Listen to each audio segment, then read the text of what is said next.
Rose is out, and this guy said, "Who is Jesus Rose?"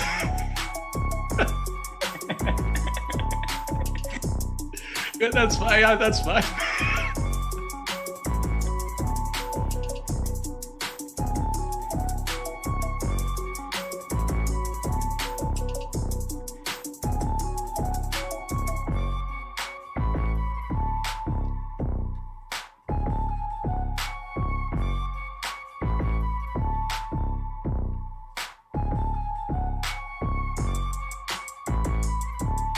What is up, everyone? It is Saturday, and yes, you are seeing a deeper dive with two much more handsome faces than you're subjected to Monday to the Friday. No laughing at them today. We are going to do our best to fill in for these guys, and it's all brought to you by SuperDraft. We'll talk about them in a second, but I'm Chris Spags, joined once again by a man I'm constantly doing shows with, it seems, can't get away from each other. He's here to give you guys the best takes possible on this channel. You know him as Nerd-Ass Greg. He's Greg Ehrenberg. How are you doing, Greg?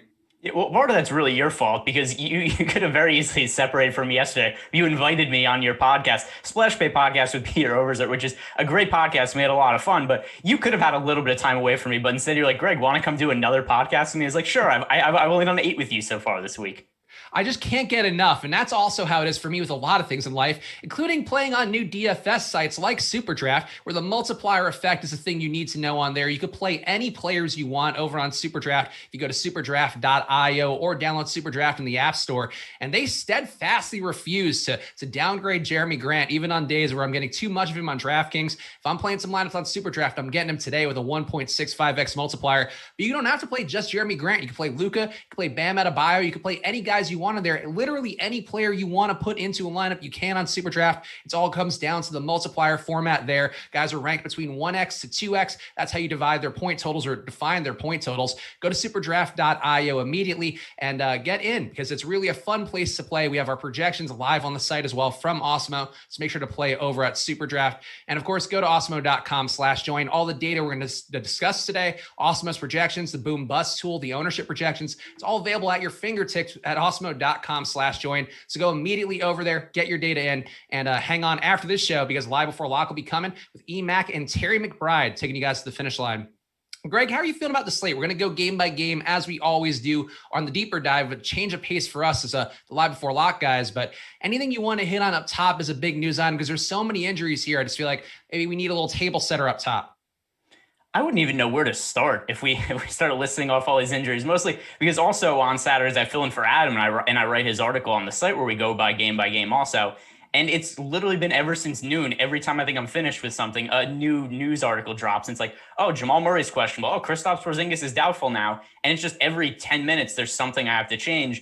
And it's also like I crunch my lineups, like, all right, I think I'm ready for the show. And then it's like, nope, somebody else is out. And then we rewind again. So hopefully at least it slows down a little bit to the point where we're not doing this show and there's just, a new player getting rolled out every 15 minutes. Save that for the Live Before Lock guys, right? Let's put some of the burden on them. Let's let it mess up their lineups while they're doing the show. So that's really what I'm hoping for. I'm really hoping that somebody else has to suffer besides me while making lineups live on a show. So I'll be watching EMac and Terry after us, but make sure you guys smash that like button. Get us as many likes as possible. Those guys, we're going to want to come into a hot room. So make sure you hit that like button immediately and show a little love.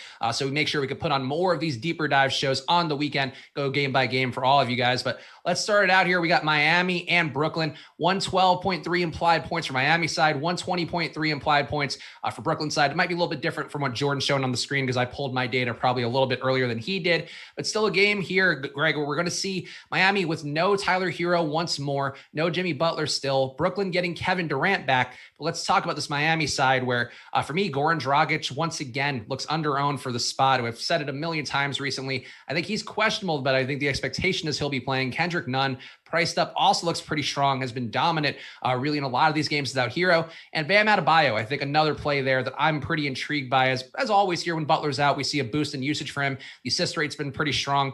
I really don't find any issue with any of these Miami guys of the core grouping here, less Olynyk than I had the other day. But Greg, what are you getting out of Miami? Is anybody popping up more meaningfully for you? Yeah, Bam Adebayo is my favorite play for Miami and one of my favorite plays on the slate for a couple of reasons. Number one, we have all the injuries that Miami's dealing with. That's going to overall increase his usage. He's also going to have some extra playing time because we have Silva out. We've got Myers Leonard out. And then, of course, all the COVID guys like Jimmy Butler being out and then Tyler Hero dealing with a neck injury. All of that increased the role for Bam Adebayo. Then also the matchup. The Nets, now that they've traded away Jared Allen, they're just going to get destroyed on the glass. It seems like every single game. They got out rebounded by, I think the final tally last night was like 59-29 or something. They got doubled up on the glass by the Cavs last night. And I understand the Cavs have Andre Drummond and Jared Allen, so they're going to do that to a lot of teams. But that was extreme. And I think this is going to be a huge issue with the Nets. They have the wash version of DeAndre Jordan in the front court, and they have nothing behind him. Like, and it's just a huge issue when the ball goes up in the air off the rim, they have nobody to pull it down. So this seems like a great matchup for Bam Adebayo to just destroy the Nets on the glass. He's one of my favorite plays on the entire slate. Goran Dragic, I also like. I'm going to be overweight to the field on him. Kendrick Nunn, it's tough. I've been light on Kendrick Nunn the last few slates, and I have really boosted his minutes today. I'm still not getting to him to really a huge number, though. So somebody who I'm going to end up coming in underweight to the field again. His price has gone up a little bit. I definitely think he's viable, but there's so much value on this slate now. We've had so many guys rolled out that my lineups are starting to set up to be really stars and scrubs type builds. And so I'm getting up to guys like Bam Adebayo, Luka Doncic I'm getting to a lot, and then a lot of cheap plays. And kind of the mid-tier is not really making it into my lineups. Outside of Goran Dragic, he's really one of the only mid-price players I'm getting to right now. So I'm getting to a lot of Nunn and Dragic just because this matchup against Brooklyn. I mean, for the reasons you mentioned, they just don't have any defense now. You could see I track the defensive efficiency rating and try to, I'm updating it every day. So I see it get higher and higher. Defensive efficiency, of course, being how many points a team is giving up per 100 possessions. And Brooklyn, because they have these guys in there, they're a scoring machine, but they're also giving up, regular games. We've seen Cleveland have the massive upside games already. I think it's going to continue to be that trend. So for me, Dragic and Nunn, I think both look pretty appealing, and I'm willing to get above the field. Actually, currently, we'll see how it goes during the live before lock show when I change my lineups around as I'm here in EMac and Terry talk about everything. But I feel like Dragic and Nunn to me look under-owned. We have them projected for about 16% right now, and that feels light. I think I want to be about double that. But the other side here, Greg, I'm really not into much at all. Brooklyn, I feel like maybe you can make a case for DeAndre Jordan. I don't mind if I get some lineups with him, just because the center minutes here should be in abundance for him, especially, with Bam in there being a threat like Greg just mentioned. But with Durant, with Harden, with Irving, with their prices where they are, I think you can maybe talk me into Irving a little bit. But besides that, I don't have a ton of faith in these guys. I want to see a larger sample of all of them being together here. I just don't love it. But you tell me, Greg, is this a spot where you'd want to go to? Because it's a gigantic total for Brooklyn. A 120.3 point implied total is no joke. Yeah, so, I mean, there's a couple of ways we have to look at this. First of all, there have not been very many games that Kyrie Irving, Kevin Durant, James Harden played together. And by not many, I mean, there's been one so far. I don't know how the usage is going to break out between these guys. And the first time we saw them play, the fantasy totals were great, except the game went to double overtime. So they were really inflated. But if you look at the usage numbers for the guys in that game, it was not particularly great. So like Kevin Durant had a ridiculous fantasy game. He finished with like 70 fantasy points or something like that. But you look at his usage in that game, it was only 23.5%, and he's been over 33% in almost every single other game this year. So you think about his usage in that game, playing alongside James Harden and Kyrie Irving, that's a ridiculous usage drop-off. He just happened to play really well because he played 50 minutes, and the game went to double overtime. That's not something that we could expect to happen regularly. So in terms of projections, I have Kyrie, Harden, and Durant all much lower than we'd expect. Now, with that said, I don't have exposure to these guys on DraftKings. On FanDuel, it's a little bit different because James Harden is priced at $10,200 on FanDuel, and the shooting guard options are terrible because almost all of the high-end guys are ruled out at the position, and the positions are a lot more stringent on FanDuel. So if you look at the overall pricing of the 7 highest priced guys or 8 highest priced guys, 5 of them have been ruled out on FanDuel. There's no Victor Oladipo, there's no D'Angelo Russell, no Devin Booker, no Derrick Rose, no Tyler Hero. And there's so much value on the slate, you just kind of have to spend up somewhere. And James Harden at $10,200, that's a pretty reasonable salary on FanDuel. He's a little more expensive on DraftKings. Just considering the position restrictions on FanDuel, almost by force, I'm getting to him a lot. So I think he's kind of unavoidable on FanDuel. One thing I just want to point out, because I think it's interesting, and I think it's one thing to think about when you are making your lineups, especially with these teams that if we see some more trades happen this season, and you're trying to figure out how guys are going to go. The usage rates on the year, James Harden a 35% usage rate, Durant a 32, Kyrie Irving a 32, a little bit higher than that actually. Like that equals 100 usage, and that means that those guys are killing 100 out of 100 possessions each time.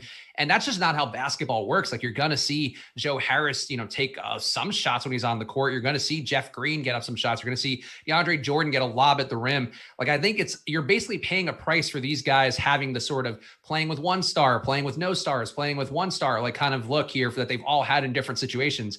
And I think to me, this is a point where you're right, Greg. I think people may chase the Durant dig that we just had that was really aided by overtime. And I don't want to be here much because I just feel like these guys, the price doesn't reflect where they are right now and where they're going to be as a Nets team.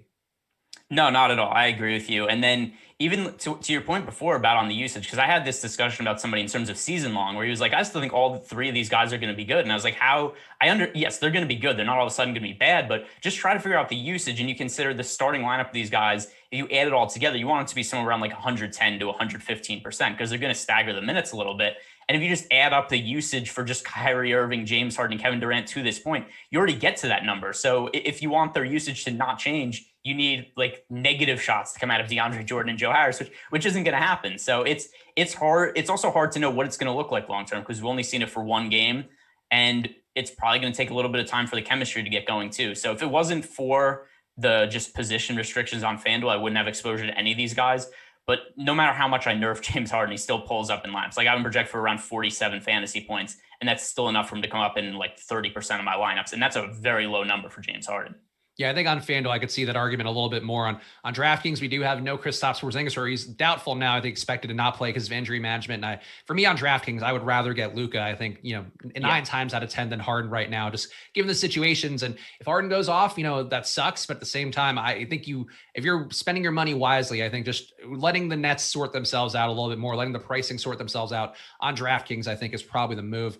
Next game up, we got Philadelphia and Detroit. Detroit also very shorthanded today. No Blake Griffin, no Derrick Rose, both guys resting. A shorthanded team yesterday. Jeremy Grant also was terrible for a lot of people out there. And Greg, I'll tell you, we go team by team here. We can talk about Philly, but Jeremy Grant right now is one of my highest exposed players with the sorting mechanism I'm doing to try to figure out some lineups that I've had recently that have been fantastic and have been making it into the actual tournament. So that's an important part of the process. But Jeremy Grant, because of that sorting process, Greg, I'm going to have about 3x the field of Jeremy Grant today on a back-to-back. So how do you feel about Detroit in this spot where they're only a 6-point dog? So I think that's worth pointing out too. Actually, a smaller spread than the last game we just talked about. Yeah, well, there's a couple of reasons for that. Most notably, the Sixers are also playing on the tail end of a back-to-back, and Joel Embiid is considered questionable for this game because of rest. So if Embiid is ruled out, then we're going to see a much easier matchup for Detroit, and that spread's probably going to get a little tighter. If he's ruled in, then I think we're going to see the Sixers probably become favored closer to 8 or 8.5 points or something like that. So that's going to have a pretty significant impact. Like you said, Blake Griffin's out, Derrick Rose is out. That's going to put some extra usage on Jeremy Grant. I still think the price is about fair, especially because if Joel Embiid's in, this is a very difficult matchup. Joel Embiid is one of the leading candidates for Defensive Player of the Year, one of the leading candidates for MVP so far. He's been really good. So Jeremy Grant, not somebody I have a whole lot of interest in relative to his ownership. Delon Wright and Josh Jackson are actually my primary targets from Detroit. Josh Jackson, I think, stands to gain the most with Blake Griffin and Derrick Rose out, at least in terms of where his price is. So Josh Jackson started the year pretty well for Detroit. But then he got injured, missed some time, came back, had minutes restriction, and then didn't really play particularly well. But last game, his minutes finally got back up. He played 31 minutes last night. That was the most he had played all season. He was playing like 28, 29 minutes earlier in the year before he got hurt. I think it was an ankle injury, if I remember correctly. Now that the minutes are back up to 31, we have Rose and Griffin both out. I think Josh Jackson probably starts. He's one of my favorite value plays on the slate.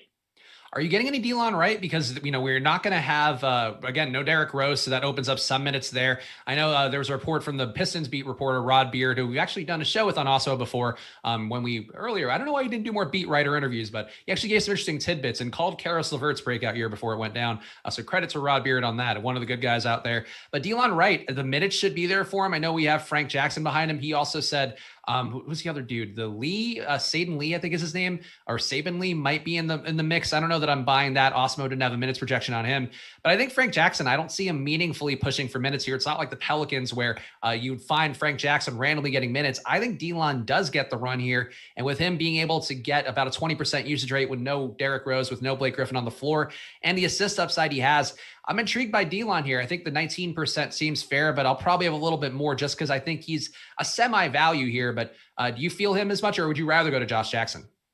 So I like both of them on DraftKings. On FanDuel, I'm less interested in Delon Wright. He is priced at, I remember him being a little bit more expensive. He's 5,600 on FanDuel as opposed to 5,000. The other thing too is that Goran Dragic is 5,700, whereas Delon Wright is 5,600. So you're really just comparing the two when you're trying to say, when you're building lineups, which one do I want more of? And for me, it was Goran Dragic. So I didn't get to Delon Wright a ton on FanDuel. I got to him a decent amount on DraftKings to this point. Who knows how many millions of players get ruled out in the next hour and a half before lock. But as of now, yeah, I like Delon Wright a lot on DraftKings. I think the 5,000 price tag is really solid. Josh Jackson, somebody who I'm getting more exposure to. But still, I think both of them are primary targets for me from the Pistons. And then ownership-wise, I feel like we have to talk about Sadiq Bey, who's near minimum price, has had some big days before, and I think projects fairly well for me. Like, I think I'll have a good amount here, though. It depends how the sorting goes. If the ownership gets higher as our ownership updates, as it does always at awesemo.com/join. So it gets more accurate as we get closer to lock, just with the data that we get in. I feel like Sadiq Bey, I would be a little bit afraid of him, but I would also be afraid of not having any of them just because of what he can open up and what, especially on DraftKings, if you're going to him, it's going to make it much easier to afford the Lucas of the world and even a Jeremy Grant. So how are you feeling about Sadiq Bey here as a chalk play who's very cheap, but certainly not, he's about as on the radar as any value play can be? Yeah, so he's going to be in my player pool, but in terms of whether I actually like him, at right now projecting for 36% exposure on DraftKings, it's not a number that I think I'm going to be over the field on. He'll be in the player pool for sure because of the price point. But the other thing too is he's been a pretty low usage guy throughout the season. We saw him start in a fairly similar situation. When was this? Beginning of January 4th against the Bucks. He ended up playing 31 minutes and scored 13 fantasy points with a 12% usage rate. So the minutes are definitely there, but I'm not sure what the upside is. I have him projected for, I think it's about 19 and a half fantasy points. That makes him a value for sure at 3,100, but he's one of many values that I see on this slate. So at his ownership at 36%, he's not somebody I'm dying to fit into all my rosters. He's just going to be in the mix with other players who are also cheap. On the Philadelphia side, I think, we have some questions to ask here, including Joel Embiid, who I feel like I've mentioned a lot on shows recently. He just doesn't pick up ownership for whatever reason, even though he's arguably having one of his better years. Maybe hasn't had as many fantasy outlier days so far, but in a spot where yesterday we saw Demarcus Cousins just really dominate on the glass against Detroit, and also had a bunch of shots. He just missed every single shot he took. Joel Embiid, you'd have to assume going to have a higher success rate than Cousins had yesterday as he bricked every single shot, every single Oladipo assist too, which felt great as somebody who had so much Victor Oladipo, as I mentioned on Live Before Lock yesterday. But to me, I just saw the center opportunity there for a guy like Embiid, I think is massive going against this Detroit team with a 110 defensive efficiency rating. I'm going to have more than the field of Embiid. How much I have, I think, is a question. But are you getting any Sixers here? Because it just seems like a very easy matchup that somebody should crush in. So I don't think Joel Embiid's going to play. So that's going to be something else to talk about. If he plays, though, I still don't really think I'm going to have him because I still think Demarcus Cousins is a really strong center play again. And then I think we're starting to see other center plays like Willie Cauley-Stein now that Porzingis is out. I think he's locked into playing bigger minutes. There's Naz Reid. I think that he's somebody who's center eligible that is viable also. And then if Joel Embiid is out, which, I mean, obviously that's going to make him invalid anyway, but that would bring Dwight Howard into play. The bigger point being there are a lot of center options I like on this slate. So it's not my favorite position to pay up for. I think there's other spots I'd much prefer to go to spend my salary. Assuming that Joel Embiid is out, and then it also just to answer the other question, I'm not going to get him I'm not going to have him in my player pool even if he plays. But if he's out, I think Tobias Harris becomes viable. Ben Simmons, particularly on FanDuel, where he's priced under 8,000 for the first time in over a year. I think that he becomes a good play on FanDuel, a little less so on DK. Tobias Harris would be in play on both sites. Seth Curry would be a decent value play as well. And then Dwight Howard, obviously at his price point, would be impossible to stay away from. There's a lot of viable plays on the slate for a 7-game slate.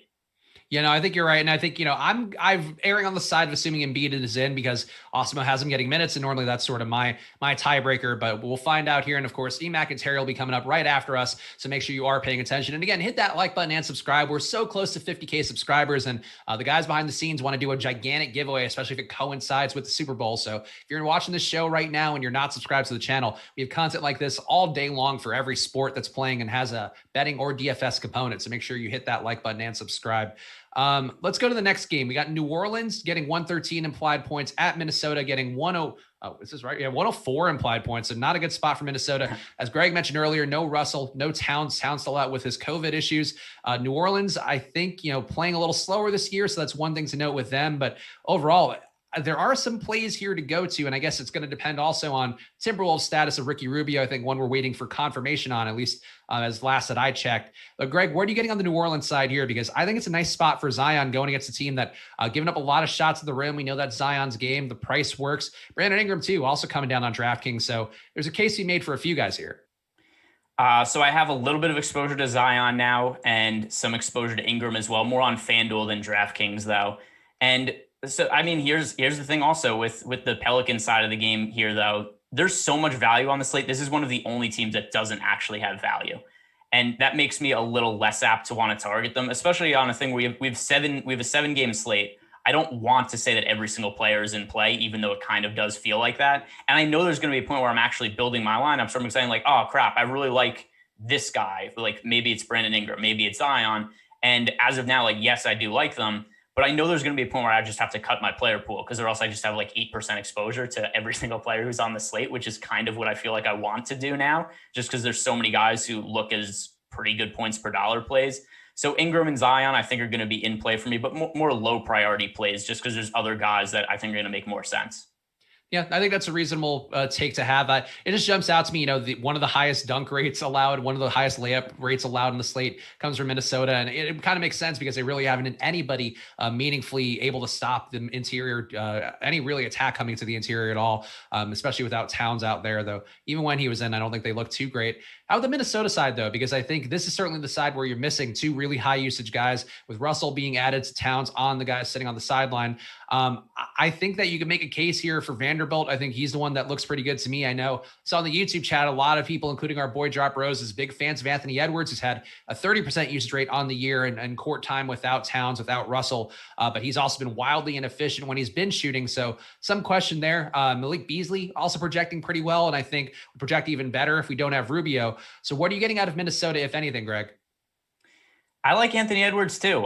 There are not very many times that me and our boy Drop Roses are on the same page. I certainly don't agree with a lot of his Drew Lock takes. I think he called Jared Goff the best play of the first round of the playoffs. I didn't really agree with that one either. But I'm gonna jump on board the Anthony Edwards train with him, especially if Ricky Rubio is out. Because without Rubio, without D'Angelo Russell, there's a lot of ball handling duties that open up. There's a lot of usage in that starting lineup, and I'm guessing the starting lineup for today, if Rubio is out, would probably be Edwards, Vanderbilt, Okogie, Naz Reid, and Malik Beasley. So if that's the case in the starting lineup, I mean, you just try to figure out the usage there. And it's like Anthony Edwards is going to take all the shots that he wants. Are they going to go in or not? No, probably not all the time. But if he takes 30 of them, a few of them are going to fall. So in terms of points per dollar, Anthony Edwards is my favorite play on Minnesota. The other guys also, Naz Reid, Malik Beasley, Jared Vanderbilt. I hate to make it seem like I'm just recommending everybody, but I don't understand how I could look at these guys and not say that they're good points per dollar plays when they are. There's other spots that we're going to get to where I could say that, hey, there aren't teams who are missing half their roster. Therefore, we don't have to target them. But it's very hard to avoid teams like the Minnesota Timberwolves if they're going to be missing all these guys. For the Sixers, like going back to them, if they have everybody in play, I don't want to roster them just because there are other teams that are dealing with so many injuries that open up obvious pricing value. That's really what I want to attack, is the teams that have the obvious pricing value. And I'll try to stay away from guys as much as I can. We're just kind of like, oh, this guy is decent, because there's a lot of plays that are better than decent today. And that's really what I want to try to focus on. So if you had to choose between the two, and you profess your love for Anthony Edwards, but Beasley, I think to me, the price certainly a bit higher, but I feel like in terms of a ceiling, we haven't seen a ceiling from Anthony Edwards, in part because he's been shooting so poorly. He's got a 42% true shooting on the year, which is very bad. Even for a guy coming into the league, you'd expect that to be a little higher here. But Beasley is just a competent scorer who can assist. He really hasn't assisted too well in the small sample size of no Russell, no Towns this year. Has pretty much his same 12% assist rate. So I think that maybe is a little bit of a ding for him, but I do think in terms of just pure scoring upside and the ability to shoot a team in the game, going against a New Orleans team that gives up the highest 3-pointer mark on the slate. They're giving up 16 actual made threes in a game, 42 attempts in a game. I feel like I'd be more comfortable with Beasley, but accounting for ownership and the pricing, Greg, who would you want to go to if you had to just choose one between Beasley and Edwards? So I have my FanDuel lineups a little more finished than my DraftKings lineups right now, just because I was editing everything for the Porzingis news right before we got on. And just for reference, on FanDuel, I have Beasley a little under 30% right now, and I had Edwards a little over in 40% of my lineups. There's also a little bit of price discrepancy in the shooting guard position is miserable on FanDuel. But it looks like I'm going to end up with exposure to both of them, but a little more Edwards. Also, people are saying you gave up your career in stand-up comedy. I didn't know you had a full career, Greg. I mean, I got paid work. I don't know. I don't know if that counts for anything, but it was for health reasons. Yeah, that's fair. I think it's the chat's for some reason really enjoying speculating about your livelihood right now. We appreciate it, but if you're speculating about Greg's livelihood or anything in the chat, make sure you hit that like button, because that's the part that really matters here about the exchange, not the mysterious background of Greg Ehrenberg. Let's keep going through here. And one thing to note, guys, because this is a deeper dive and not a live before lock, no money time coming at the halfway point of the show. So Greg, you said it before in the Slack, you're crestfallen, and I just want everybody to know how sad Greg is going to be. Yeah. So one of the things also, and it's a good thing too, that because typically we join Zoom 15 minutes before the show starts. Spags was a little late today, showed up about 6 minutes before, but it's a good thing he didn't, because he missed about 10 minutes of me crying. Yeah, I'm sure. Jordan consoling you, rubbing the screen, so you felt reassured in some way. But yeah, no, that's I always show I'm a 5-minute guy. I don't have time to hang out. I gotta update everything and hope that I don't somehow miss out on hundreds of thousands of dollars with my crunched lineups. That's my process before the shows. Let's go to the next game. We got the Lakers and Chicago. Lakers getting a 118.3 implied total. Chicago, a 109.3 implied total here. And kind of the same case as always for the Lakers. LeBron, I think, looks solid. AD, to me, I think a little bit harder to get to. The ownership also does reflect that for the Lakers side. I really don't see it being another Kentavious Caldwell-Pope. I don't know how that would happen there. That'd have been a little mini stroke, but Kentavious Caldwell-Pope, not on my list today. Was a guy who had a nice game against the Bucks recently, so maybe on some people's radar. I think you can leave that one in the past here. The Bulls actually have closed out on 3-point shooters fairly well this year, for whatever that's worth. So I like LeBron. I don't love really much else here, Greg, on the Lakers side, but it's a nice spot against Chicago. So are you getting anybody? I have some exposure to LeBron on DraftKings, not quite as much on FanDuel now at this point. It's a position that I'm generally going cheaper at on FanDuel, in the interest of trying to really minimize my player pool, because I'm giving out just a crap ton of players right now. LeBron really the only guy I like, and thankfully on Chicago, not really anybody that I like.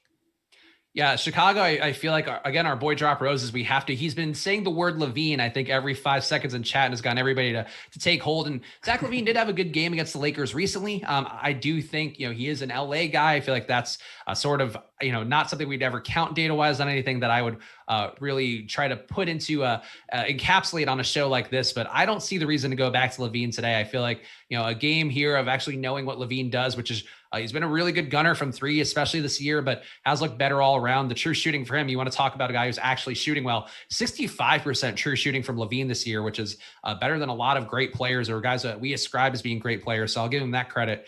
I just don't see the Lakers, this gigantic spread here, the price on LaVine, the price on really everybody on the Bulls. I don't see the reason to get there much, Greg, but just confirm here, you're not going to Zach LaVine today. No, correct. Earlier in the day, I thought maybe I would get to Daniel Gafford, just because likely starting again with Wendell Carter Jr. out, but he only played 19 minutes last game. And that was because early in the day when I initially wrote my article, it was like, hey, there's some value plays on the slate, but there aren't 80 of them like there are now. So I don't think there's any need to go to Daniel Gafford after only played 19 minutes last game. As for Zach LaVine, the issue is the price point. He's 9,300 on FanDuel. He's 9,200 on DraftKings. So think of it through this lens. Would you rather have Zach LaVine at 9,200, or would you rather have LeBron James at 9,400, right? There's not that much of a price difference between the two. And there's so much positional flexibility on DraftKings where you could fit LeBron into multiple spots, especially because he's guard and forward eligible, that in a lot of lineups, you're probably going to be making the choice, would I rather roster Zach LaVine or LeBron James? Which one of them do I think is going to score more fantasy points?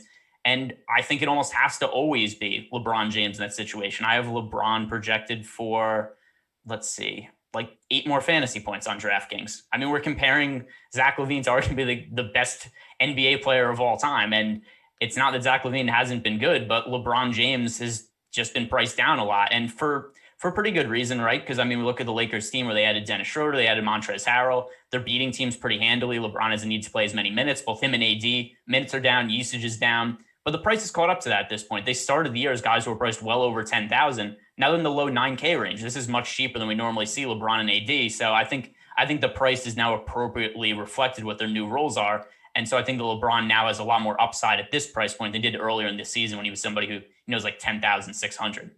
Yeah, I think the thing for me too is that this is a pretty big pace up for the Lakers, where it's a pretty big pace down for the Bulls. That's how it goes. With the Bulls playing at one of the fastest marks in the league, I think it's something I try to mention on the shows here. We keep seeing outlier performances against the Bulls because they play fast and they also defend extremely poorly. A 111 defensive efficiency rating, 107 pace for them so far this year. So to me, I think the upside is there for LeBron. He's going to get some easy looks from three. He's going to get some easy assists, I think, at the rim. Like there's a lot of ways LeBron can have that ceiling. And maybe LaVine shoots the Bulls into the game, but still a spot where I agree. I think LeBron for $200 more. I mean, I have him projected for 6 more fantasy points. Awesemo has him for 6 more fantasy points. Like it's a pretty big difference when it comes to really any tournament out there. Yeah, it's definitely LeBron over LaVine. It's a tough matchup for the Bulls playing against the Lakers. The Lakers have one of the best defenses in the NBA. And like I said before, there's so much value on the slate. There's so many good players to pay up for. Luka is even that much more expensive than Zach LaVine. So I think that we could pretty comfortably cross off the Bulls and then just try to focus on some of the other 8 teams on the slate that just have everybody's value. And guys, make sure you hit that like button. We're at the halfway point of the show. I mentioned it earlier, but no money time today. We're all so sad about it, but make sure you hit the like button anyway. And make sure you stay tuned after the show for the Live Before Lock crew coming up. It's going to be EMac and Terry taking you guys into the lock time, which is going to be crucial today if we get some late injuries. Speaking of, we did get the news here that it is official that Ricky Rubio will be available to clear the health protocols. Gabe Vincent also available to play, as is Goran Dragic. So if you were concerned when you saw the Q tags on them, those guys were good to go. One note on Rubio, though. He is playing, but with limited minutes. So Rubio is only going to play 24 to 28 minutes.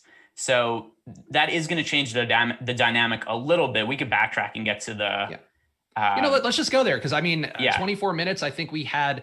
Awesemo's minutes initially had him at 30. And, 6 more for Jordan McLaughlin, I think, would actually make him kind of interesting.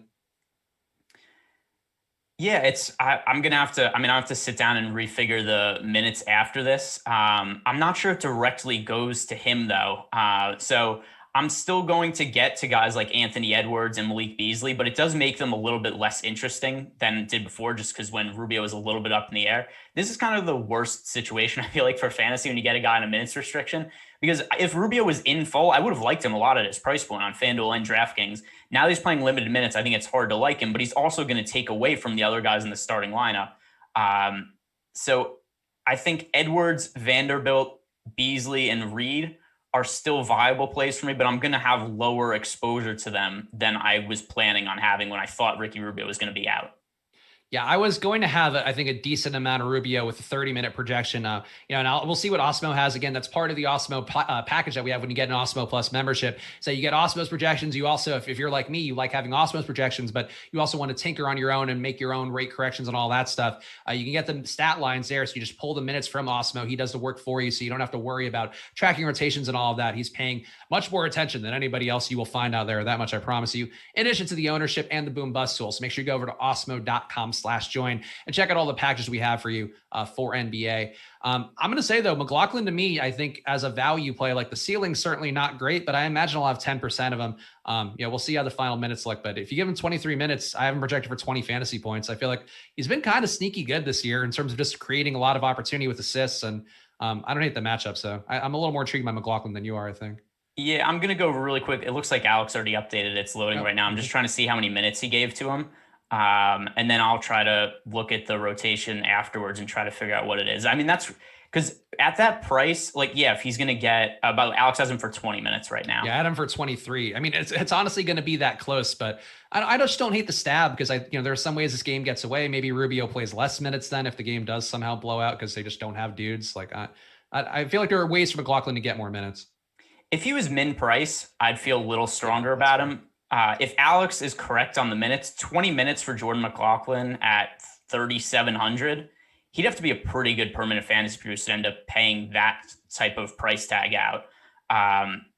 3,000, I definitely feel more inclined to. I'll see. Maybe Alex will update and give him a few extra minutes. 20 minutes at 3,700 for him, I feel like is a little bit of a stretch of a play though.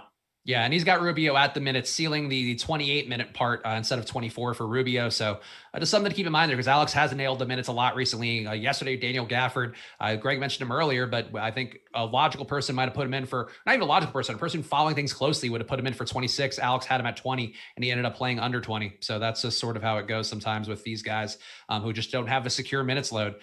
Let's go to the next game here, which has Houston and Dallas. Houston, no Victor Oladipo expected. I think we are expecting to get John Wall back. And let's talk about that part first, and then we can sort of do the Boogie Cousins thing. John Wall, I think, looks pretty solid here. I also thought Oladipo looked good yesterday, and that game was one of the more frustrating. Like, there's been a lot of frustrating Victor Oladipo games. I remember last year when he was so cheap on, was it FanDuel or DraftKings, where he had that stretch that he was like almost minimum salary at one point because he was so bad?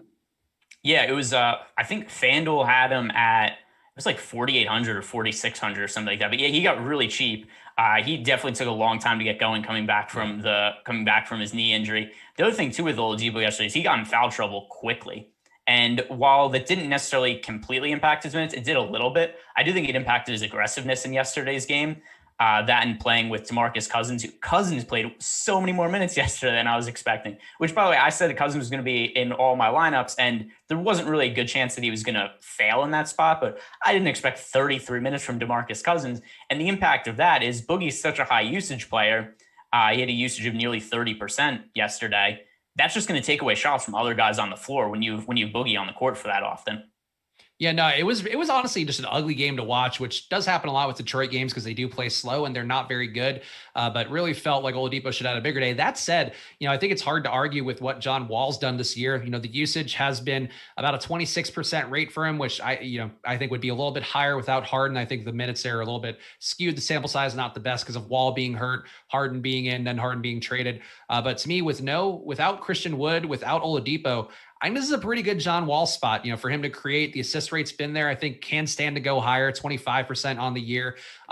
Cousins still out there. I think one thing that jumped out to me in that first half of the game for Oladipo is that there were 6 potential assists by my count that Cousins just bricked completely or missed at the rim. It was so tilting, but at the same time, that is a lot of opportunities. 6 more assists for Oladipo. You're looking at a better day. And as Greg mentioned, some of the foul trouble in the second half maybe also hurt him a bit. But I like Wall here, and I'm willing to go to him and assume that maybe the Kentucky connection here is what drives Wall to some great success. Yeah, I think there's 4 players from the Rockets that make for a good plays today. Demarcus Cousins still makes for the best one. I think he's the best overall play on the slate.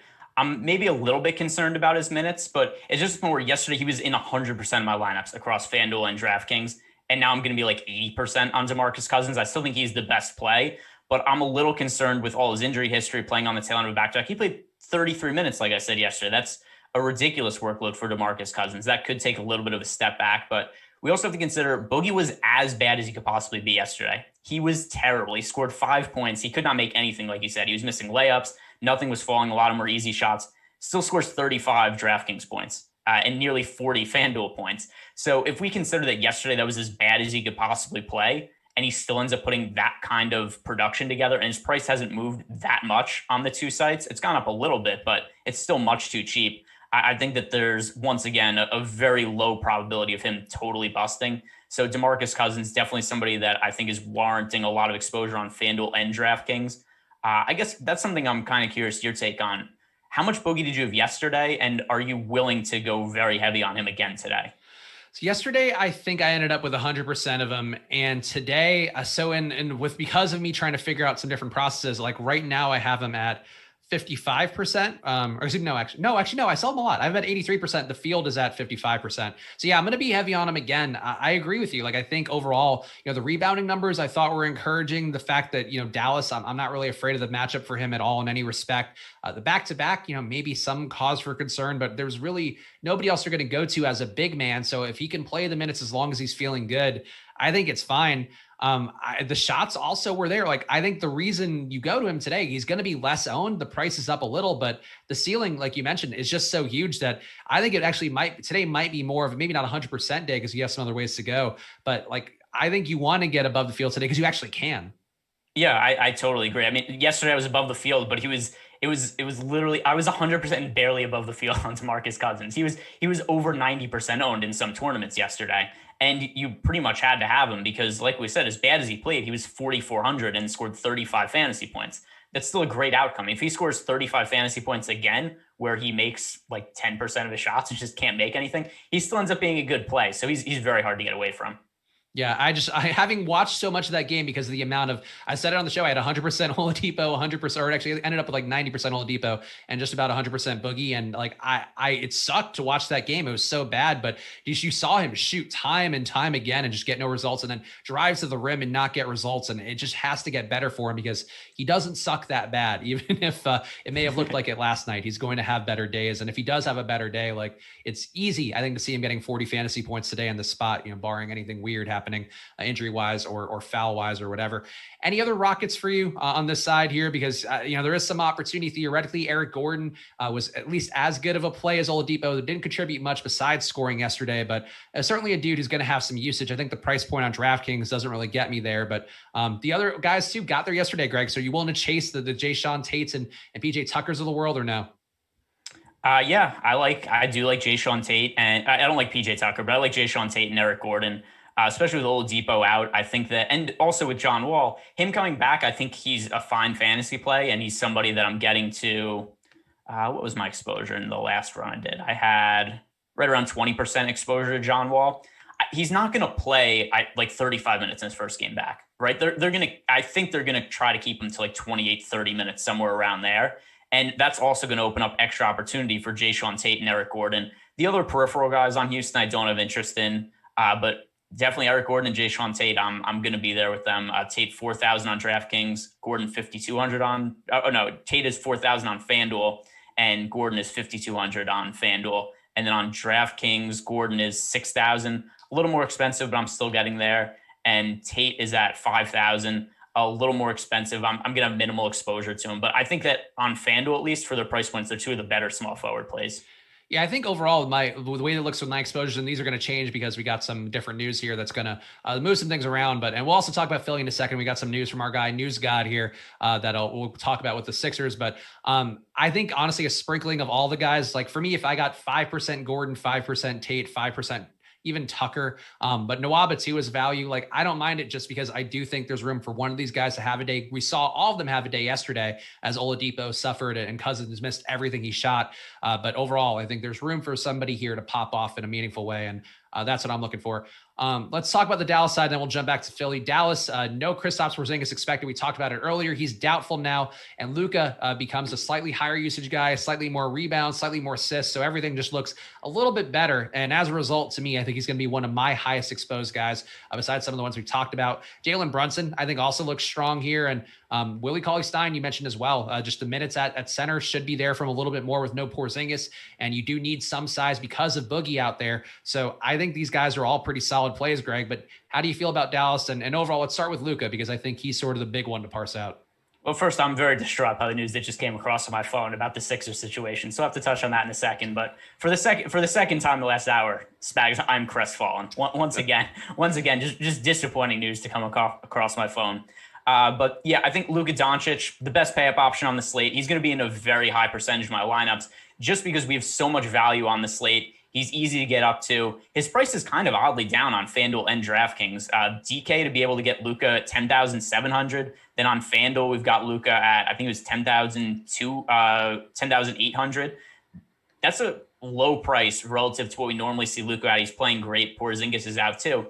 So now I know what a lot of people say about about Luka as it pertains to Porzingis. He's actually scoring more fantasy points this year and last year with Porzingis on the court than does with him off the court. But I don't totally buy into that.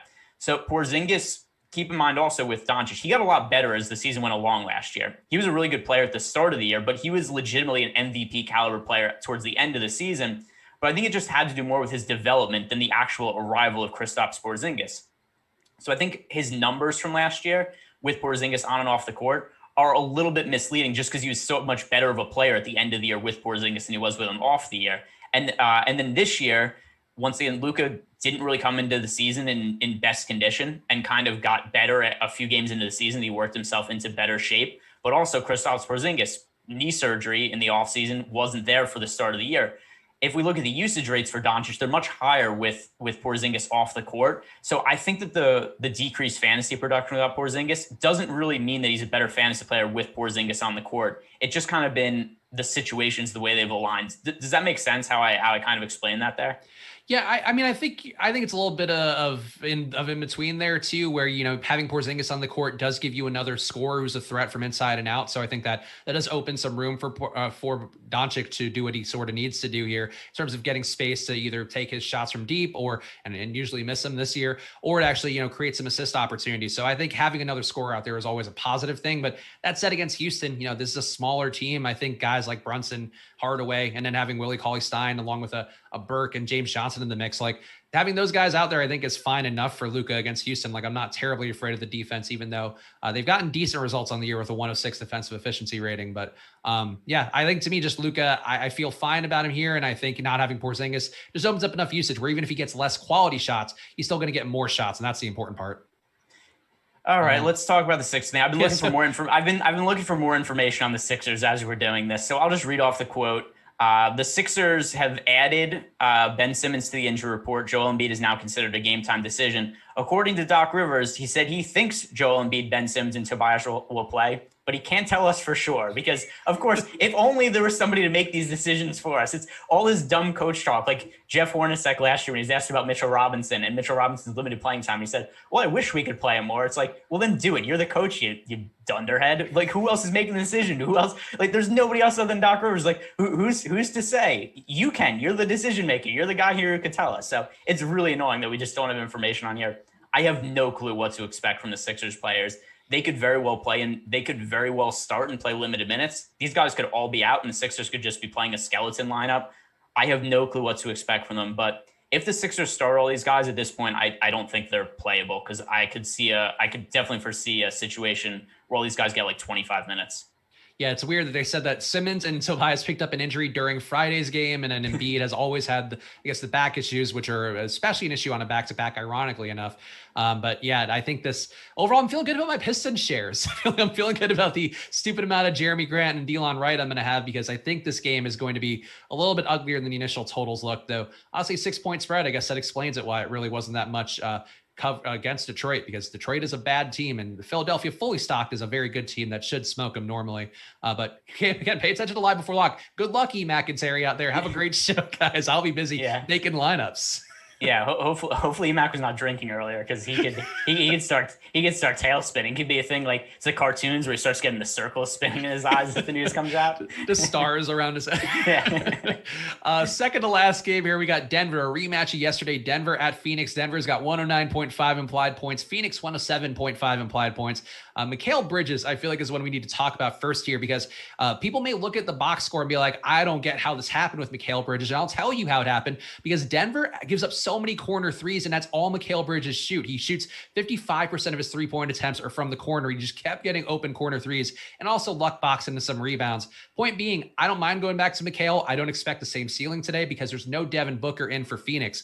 But, there is a lot of usage to go around because of there not being Booker. Booker, 30% usage rate guy on the year, also assists at a decent clip, not as high as last year, but still a 20% assist rate. So you got to expect more ball handling time for Chris Paul, even more ball handling time. I think he looks in play to me. Ayton hasn't gotten the big usage bump without Booker this year, which I found interesting. Just still a 21% usage rate guy, which is up from 19, but not an appreciable difference. I think because Chris Paul does spread the ball around, does just get it to anybody out there. So I'm a little more inclined to go to Paul, to go to Cam Johnson, to go to Mikal Bridges.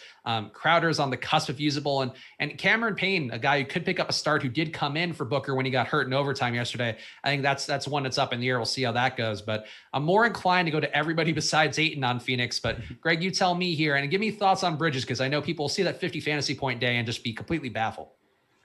So first of all, I do expect Cam Payne to start. As of now, I have the starting lineup as Cam Payne and Chris Paul in the backcourt, and then Bridges, Johnson on the wings, and then Ayton at center. Ayton, I'm not going to get to him on FanDuel. DraftKings, I have minimal exposure to him. Somewhere it was less than 5% though on the last build I did. So he'll be in there, but not in a way where it's a massive investment. Chris Paul is overall my favorite play on Phoenix. His numbers with Devin Booker off the court this year, much better fantasy production, which makes sense, right? On a points per minute basis, the usage is higher. He's going to have the hands in his ball more, so the assist rate goes up also. So Chris Paul, I think, is one of the stronger guard plays on the slate. Bridges and Cam Johnson, also guys who I like, although I actually like Cam Johnson more than Mikal Bridges relative to the price. And also Cam Johnson is one of the guys on the team who's seen the biggest jump in usage this year when Booker's off the court. Yeah, I think that's why I would also slightly favor Cam Johnson, especially the cheaper price. And right now, the ownership we have does have Cam Johnson being higher owned. But when it comes to the casual players, I do think that's one spot that sometimes we might see a little more Mikal Bridges out there than you would expect, because people are going to see that big box score day. And for you guys in the YouTube chat, for the most part, you're doing your prep, you're pretty sharp. Some of the players are just putting a lineup in because they think they know NBA guys, and then they saw Mikal Bridges highlights yesterday. It wouldn't shock me if he ends up more owned than Cam Johnson. And I agree, it probably should be flipped today. The Denver side, I think interesting too. Yesterday on Live Before Lock, I talked about Jokic being one pivot I would consider strongly to Cousins. I still didn't do it much, but I really felt like I was really more an addition for me to Cousins, just assuming people wouldn't get there. But Jokic, I think same thing today. Like if you're not going to play Cousins, I'd probably play Jokic first, especially now that we're assuming we won't have Joel Embiid. But besides that, Jamal Murray had the big day yesterday. He's questionable with his shoulder. He also feasted in the mid-range. So that's something that Phoenix does a lot. That's why defensively they've been so good this year, forcing guys there. But Murray, I think, can play again if he's active. Everybody else besides Jokic, I don't see much reason to get to, with Porter being back in, taking enough usage away. But Greg, do you have any feel here? Anybody in Denver popping to you meaningfully? I would like and also we have to mention Jamal Murray's listed as questionable with a shoulder injury. I'm hoping I did say that. Did you? I thought you I was just soapboxing, so that's why you just lost it amidst all the other genius tidbits coming out. I thought what you said is if he's in. I didn't realize you said he was questionable though. Yeah. He's questionable. Okay. He's got a shoulder issue, as we've now said 3 times. So Jamal Murray, a shoulder? Is that correct? Yeah, it's apparently a shoulder problem. I've been hearing buzz on the street. I hope he's in, and then we could just fade the Denver team. I don't want more options to be opened up. My gut feeling is that he ends up sitting, though. Don't forget that game last night also went to overtime, so it was a long game. These guys played a lot of minutes. Booker got hurt at the end of the game. And that's also one of the reasons, too, if you look at the total, it's set at 217 points. So it's expected to be played at a little bit of a labored pace. And I think it's because of the situation these teams were in last night. If Murray's out, then I think we kind of have to consider Monty Morris a good play, because he's going to move into the starting lineup and play pretty big minutes. Michael Porter Jr. being back from his COVID situation, that's going to take away usage from the other guys. So that overall limits what I think that their potential is if everybody's there. I hope that we just get everybody active, and then I can just cross Denver out of my player pool and not have to worry about more options opening up to me. Yeah, I don't mind taking a stab on Murray again here. It is the matchup we saw, and I do feel like it is a matchup that benefits Murray. So if he's in, I wouldn't mind going there. And I agree, if Murray's not in, going to Monty Morris is probably going to be the move, as well as giving Jokic a meaningful boost where I think right now he's not projected for a ton of ownership. I think we have him at about 10%, a little bit higher than that. Getting more than the field of Jokic just seems like a good move, because he's about a 33% usage rate guy without Jamal Murray in the lineup. And also, his assists are just going to be a little more potent too. So I think that's why you go there. We got the last game here, guys. So make sure you hit that like button. Actually, you know what, Jordan, you can hear me now. So I think we have a little surprise for Greg. It is in fact still money time. Oh my God. You dirty dog. Casual weekend money time. No diamonds, no gold here. But for the last game of the slate, we got to make sure we got a little bit of money time in. And Jordan, you can see the screen. Greg, if you look on YouTube right now, you can see the $100 bill that Jordan photoshopped with my likeness. So it's holy money time. You know what's funny? I'm sure because I tagged one of the two. People are tweeting money time stuff at me now. Like you're not even tagged in it. People I'll just if I give out like a betting pick, we'd be like, oh, is it money time? I'm like, yeah, I guess it is. I'm forever attached to you and money time now. This has become a real connection between us. It's funny too, because like you would have, like, Josh would no sell it, and he does in the mean way he does, but because you play with it enough, I feel like it's only strengthened money time more, where it's now a ratings draw on the Awesemo YouTube channel, and Jordan's doing great Photoshops. Jordan's getting better at Photoshop because of money time. I think there's a trickle down economy for us all here. It's made all of us more powerful without a doubt. We can only help you. Trust me, Greg, you'll be right there when the money time show hits Fox Sports 1. We're all going to be killing it. But let's talk about the late game here. Jordan will be producing naturally, so hopefully Awesemo will give him some freelance time. Golden State 110 implied points. Utah 117 implied points. A game here that late night hammer may be a little more interesting than it seems. And I've seen the narrative today going around Donovan Mitchell, people expecting to respond after Shaq has bashed them. I don't really care so much about that. I care about this being a pace up spot where, this is a Golden State team that defensively has started to look a little more lively, but Mitchell dominates the ball so much. I think 17% ownership feels about right. I could see getting maybe closer to 25, 30, but I don't want to go crazy on this game. I just don't love the spot for Golden State. I worry a little bit about defensively. They've looked like the old Utah Jazz on their side. And I worry about that, just being able to clamp down Steph. And then are you going to trust Wiggins? Are you going to trust Wiseman or Oubre to create shots, or Draymond? I just don't see it that much. So not crazy about the Golden State side, but talk about them first, Greg. Do you feel anything for Steph or really any of the Warriors? For the third time today, something I've also been crestfallen about recently, that ridiculous Draymond Green ejection the other day where he was unhappy with James Wiseman. He starts yelling at Wiseman. The ref thought he was yelling at him and just throws Draymond Green out of the game. I had a really good DFS slate that day, and I had a lot of very good high-end lineups that had Draymond Green in them. Just the biggest BS that's ever happened. The ref even apologized to Steve Kerr. He's like, "Hey, sorry, I thought he was yelling at me." There's nothing we could do about that. The ref just admits he made a mistake, but because he already called the technical foul, there's nothing that could be done in the game. So the rules are so stupid sometimes. Like the ref totally acknowledges he made a mistake, but it's like, hey, there's nothing we can do to undo it. So still upset about that. Mostly bringing that up because I know what the time is right now. We have a few minutes to kill. But so with Draymond Green, I don't mind getting back to him, though, at what his price point is. I don't think any other Warriors players are worth getting exposure to. Draymond is still underpriced on FanDuel and DraftKings. I don't think he's totally washed. And I think that the low defensive stats have been a little fluky. He's gone almost 3 weeks without a game where he's had multiple steals and blocks. He's had 1 steal or 1 block in something like 8 consecutive games. He's going to see some positive regression there. That's going to lead to better fantasy outings. Not somebody I'm going to have a massive amount of exposure to, but for his low ownership, I'm coming in a little bit overweight to the field on him. Yeah, I think that's reasonable. It's never a bad idea to get to Steph and Draymond as well. I think if you do see Steph and really Golden State have a good day today, it's probably going to come largely from Steph and from Draymond, and Draymond creating opportunities against a tough defense, because it worries me here going against Utah. They're playing slow. They really are defensively looking sound, limiting a lot of teams in meaningful ways. And I think it scares me enough that I'm not going to be there, but not a gigantic spread, only a 7-point spread favoring Utah. Are you buying into whatever Mitchell narratives are floating around, by the way? Because I know we talk about the stuff on here, but to me, I think the reason to play him is he's at a fine price point. Golden State's not that good, but do you care about Shaq bashing somebody and how they respond in a high profile spot? No, not really. And by not really, I mean not at all. But also, and I know people, this has been a complaint that people have brought to me, that they think that I come off as too self-important while I'm doing my basketball shows. But how important does Shaq think he is? Where he's like, because you could see what he's doing, right? He's trying to motivate Mitchell, but it's also like, who cares? Donovan Mitchell certainly didn't care. When he first brought up Donovan Mitchell, he's like, what do you think of that? And he said, what response was he expecting? I know he's trying to light a fire under him. He's trying to play kind of like a mentor role and be like, hey, you're getting disrespected. Go show out.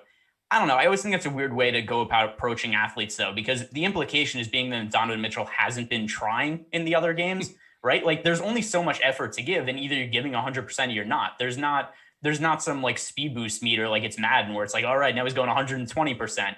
Like Donovan Mitchell plays hard. He attacks the rim. He's aggressive.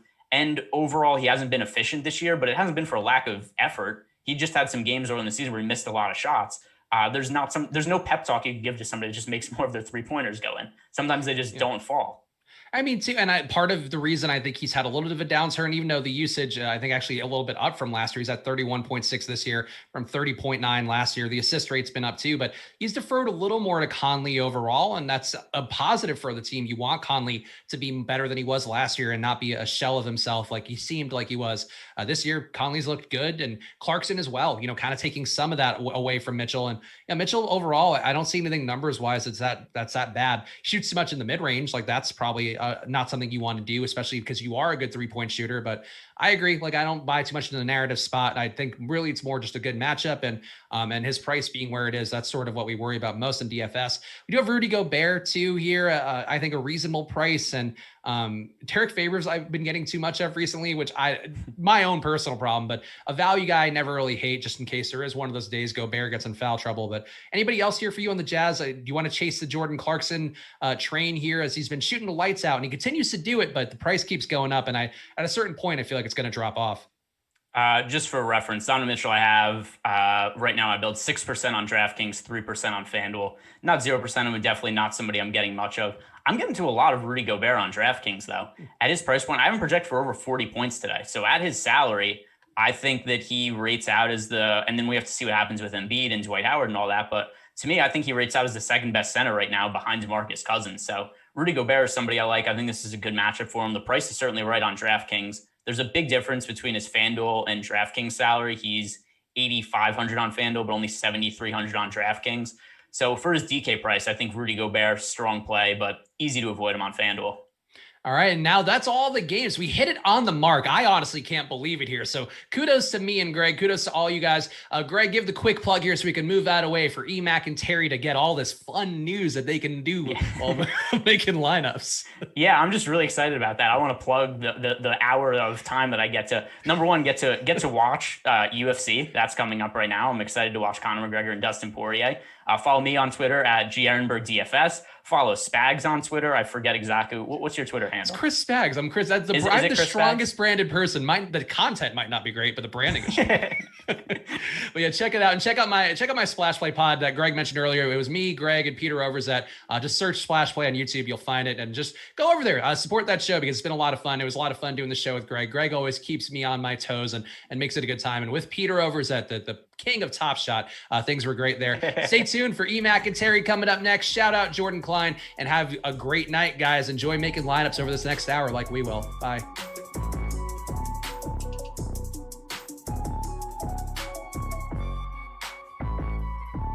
All right, later, guys. All right, good luck, guys. Enjoy that news, fellas. Yeah, enjoy. Thanks a lot. Really appreciate it. I made the mistake of taking the dog for a walk. I got back and the entire slate had exploded. Hey, Greg, is this your new house, or are you still looking to move? No, well, I have a house. I just haven't moved into it yet. Gotcha. All right, good luck, guys. Thanks, bud. What's happening, fellas? Hello. Back again. This should be fun.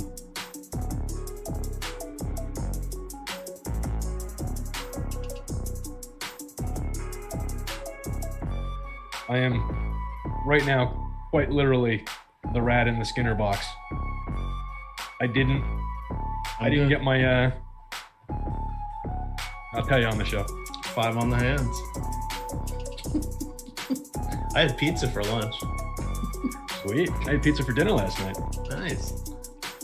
Took an hour to get here. The guy rang the doorbell 4 times in 10 seconds before I could get to it. I was like, sorry to keep you All waiting. right, Awesemo, here we go. It's your old pal EMac doing a live before lock that we're not going game by game for the NBA. Wow, this is like the first one of those I've done in maybe 2 years. Don't get to do this very often. I am joined by Terry McBride, T McB, Digital B21 over there on Twitter, and we have a lot of fun. We've got many moving parts here. All the games start between 8 and 9 o'clock. So you'll want to stay tuned with us as we learn additional news here. The other thing that you want to do is we do have one active promo right now. It is the Conor McGregor promo. That is good through tonight. You can get 1 week of MMA by using the promo code Conor, CONOR. And that will be for $2.57 in honor of UFC 257. But EMac, the slate just locked. There are some 8 o'clock games out there on DraftKings, and you can utilize this content for that, and then it'll get you through to next week's fights as well. But there we are. Terry, I have a double dip if you do it that way. Yeah, it's not too late. You have 57 minutes to utilize it for tonight's action. So there we are. I almost had I did a double take. I was looking at some of the content on the homepage of Awesemo.com, and I went to the MMA page and I saw your name, and we were joking in Slack about how many different sports you did. And I had to scroll up. I'm like, oh my God, was this an actual article that you post? No, it was just the show landing page. But I was like, well, he didn't tell me he does MMA. I know Greg does. And Greg's very good at MMA analyst, but I thought you were branching out to your ninth sport. That would have been some bad content. That would have been below standard for the site's content if I had done that. UFC is definitely not my game. I mentioned it yesterday with Spags. I'm more a traditional boxing fan. Just overall, I find submission holds that you can't really see when they win fights to be a little bit boring. Also, don't really think Conor McGregor's a very impressive fighter. I know he's done well in the UFC and all, but not to go on a rant. I think Floyd Mayweather kind of proved the point about him not being able to fight on his feet. But anyway. All right. Well, we have a lot of fun stuff going on here. We have a whole bunch of people watching. We're looking at almost 3,000 of you. Please do hit that like button as we get started here. We have a few highlights that we are going to hit. We'll have some fun and we'll look at some different things as we're waiting for some of this news to trickle in. So key things I do want to mention tonight, there are 14 teams in action. There are 9 teams that are on a back-to-back.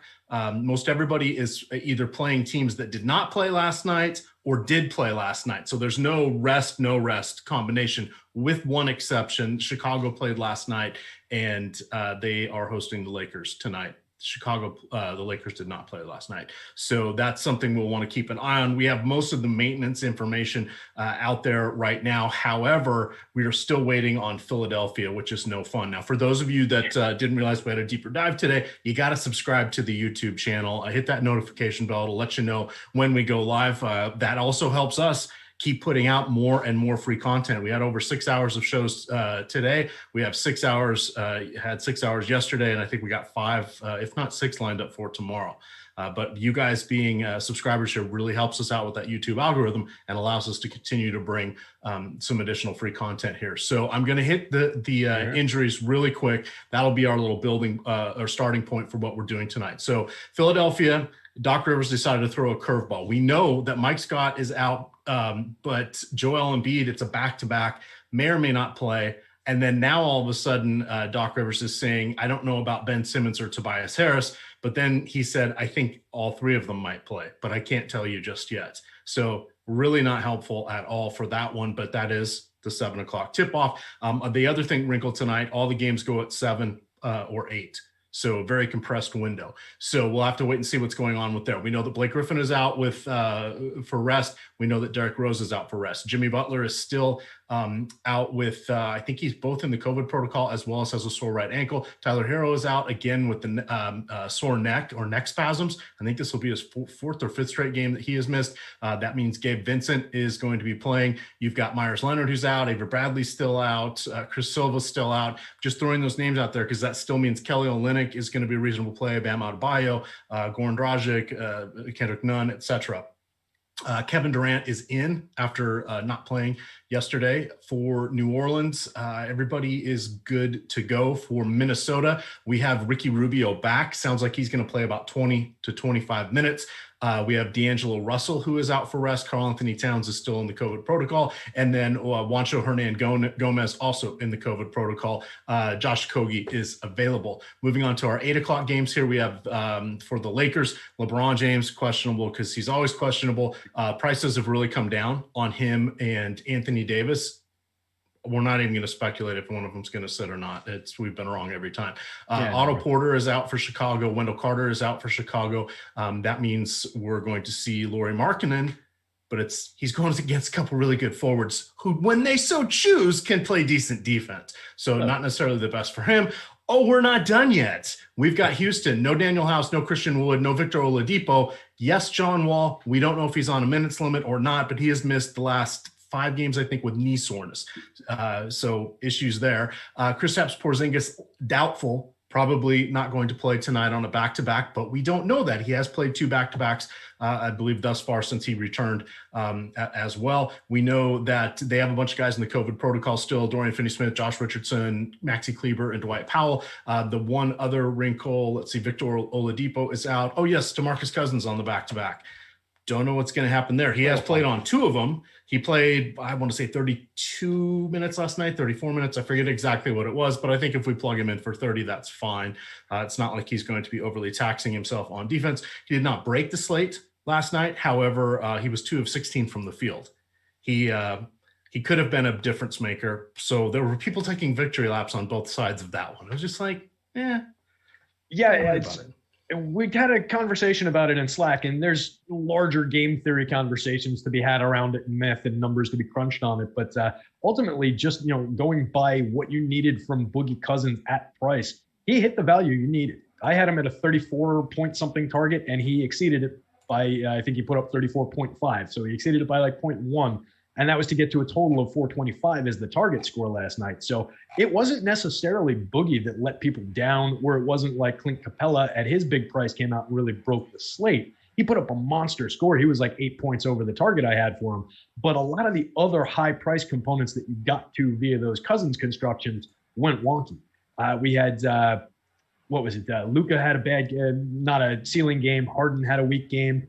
Freddie VanVleet had a not ceiling game. So a lot of those guys falling off and a lot of the mid-range coming up is really what made the difference with some of those other lineups. So it was a really interesting night. There were stratified constructions at the top of at least FanDuel tournaments. There were a couple Boogies, a couple Nas Reeds. He was the one that really would have broken the slate if those high price guys had hit. Nas Reed at his score higher than Boogie at a similar price would probably have made a dramatic difference on the slate with like an 8-point delta in their score. So that would have been really interesting. All right, chat's going a little wild. I'm just letting it catch up. I missed out on a super chat. Someone was saying give a shout out to his friend Willie. I don't know what that means, but there we are. Let's see. Yes, we have still a couple more injury points. For Phoenix, there is no Dario Saric, no Devin Booker. This is a back-to-back for Chris Paul. The key thing to know about him is he averages about 1 fantasy point per minute. This year, he averages about 1 fantasy point per minute with Devin Booker as well. Without Devin Booker, he averages 1.16 DK fantasy points, and I think it's 1.13 FanDuel fantasy points. The key for him, a little more efficiency. I'm still thinking we'll probably see somewhere between 30 and 34 minutes for him. So I don't think this is going to be massive minutes, but it's going to be, he's going to get more usage than he does when he's sharing the court with Booker. And then finally, Golden State Warriors, Utah Jazz, no major injury issues for those teams. Derek Favors is available to play, and Draymond Green will play. Wow. That was a lot of stuff there, Terry. Remember last night when you casually DM'd me just saying like, hey, it should be a nice, easy, short slate tomorrow. It's a lot less chaotic. Yeah. Look what you did. Look what you did to us. Now Doc Rivers doesn't even know like an hour before game time who's even going to be on the court for his team. I mean, we're all over the place. All right. Langston, secret question number 1, Langston Galloway. Does he get the start tonight? Geez, I hadn't really considered it. I guess it's on the board for him too. Let me pull him up and see how he's looking. So that would be for the Phoenix. He wasn't somebody who was like, he wasn't somebody who was like, jumping into any models based on projection or anything like that. If he's in that rotation and getting those minutes at mid price, then heck, that makes him pretty interesting. As of my last update, that's not where we have him. Yeah, here's the real question. So he's for those of you that have lost track of where he is with Phoenix. He has played 12 games. He's averaging 9.5 minutes per game. It's a whole lot of I'm not entirely sure. I would have thought they would play Cameron Payne, but they may not want him to come in and start next to Chris Paul. They may want more of a shooting guard type. So I guess that means that we are going to have to keep an eye on Langston Galloway. Oh, God, who are some of their other – I can only call up their roster. Who are some of their other guys? Javon Carter. Javon Carter's the one. Yeah, that's right. Not Vince Carter. Yeah, no, Javon Carter. We'll get Vince Carter might actually help him. Well, yeah, I wasn't looking so much at Galloway, not looking so much at Cameron Payne. I was looking to, for some of the usage, like you were saying, it's more a matter of, a lot of usage is going to trickle around. So I was thinking like Cam Johnson would get a little bit of that. Bridges obviously is going to get like an all you can eat kind of a night. But, to your point, if they do decide, hey, we don't want, a guy who's more a hybrid combo guard or like a secondary point guard rather than a shooting guard in there next to Chris Paul, that could make some sense. And if we see Gallo we've got him for just a handful of minutes in this last update. We've got him at 10 minutes. But if Langston Galloway doubles that up even, that could make a significant difference in his projection. If he's getting 20, 22, somewhere around there, makes a couple threes for you at 3,500. He doesn't have to do a lot at that price. 35 on FanDuel, 3,000 dead minimum on both sites. Point guard and shooting guard eligible over on DK too. Right. People are I'm losing track in chat. Why am I talking about this? Well, there is 8:00 slates and we don't know what's going to happen. And while there is a ton of value here, you never know when someone's going to pop like this. And we've seen Langston Galloway. I mean, he played for your Knickerbockers there for a while, Terry. Indeed, he's a competent player if he ever gets an opportunity. He's not an eye-popping guy, but we've seen, when he was there, when he was in Detroit, time and time again, he'll pop off for 25 fantasy points. That's Do you feel like Cam Johnson is going to get that? Do you feel like it's going to be Langston? Do you feel it's going to be Javon Carter? Do you feel it's going to be Cam Payne? Those guys are all, I would say, they're kind of ceiling 90th percentile outcome is 20 to 25 fantasy points. Right, and that's it. You're in that situation where, we know there's going to be a value spot there, and we're just kind of having to speculate on where it's going to land.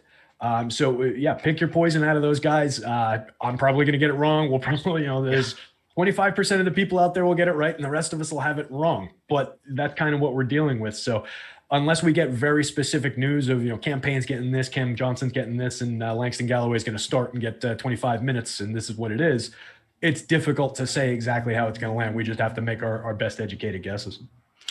All right. Reminder, if you guys are in Michigan, check out the pinned tweet. I'll drop it into chat, but check out the pinned tweet over on Awesemo Odds. It will tell you how you can get a $500 deposit bonus on BetMGM, because Michigan now allows sports betting. The reason I'm calling it out on this show is there are several other states that are on the cusp of allowing it, including Virginia, where I'm at. They approved it last year, but the mechanics of it are going to be launching sometime in the next, they're being cagey. FanDuel told me I could play today, but I still can't. But somewhere in the next 2 to 6 weeks. The reason we want to point this out, this is the next big wave of getting really good deposit bonuses, booster odds, bonuses, all sorts of stuff. The betting industry is in market acquisition mode right now, and they are just throwing out all the stops. This is what DFS was back in the glory days 8 years ago, where basically they were paying you to play on their sites. That's kind of what's happening now. So as your site does come into play, you're going to want to take advantage of all of these different offers. One, we have Awesemo Odds, which lays out all of this for you. We have Odds Shopper, separate sister site, that goes over, has betting breakdowns pages for all the games, player props, all that crazy stuff. And then we have Premium Slack here as well, where you get guys that bet full time. So it's definitely that you'll want to give it a go. Oh, I see someone in Premium says, 2 people said they've been able to do FanDuel. I must have. Oh, nice. There we go. So it must be going.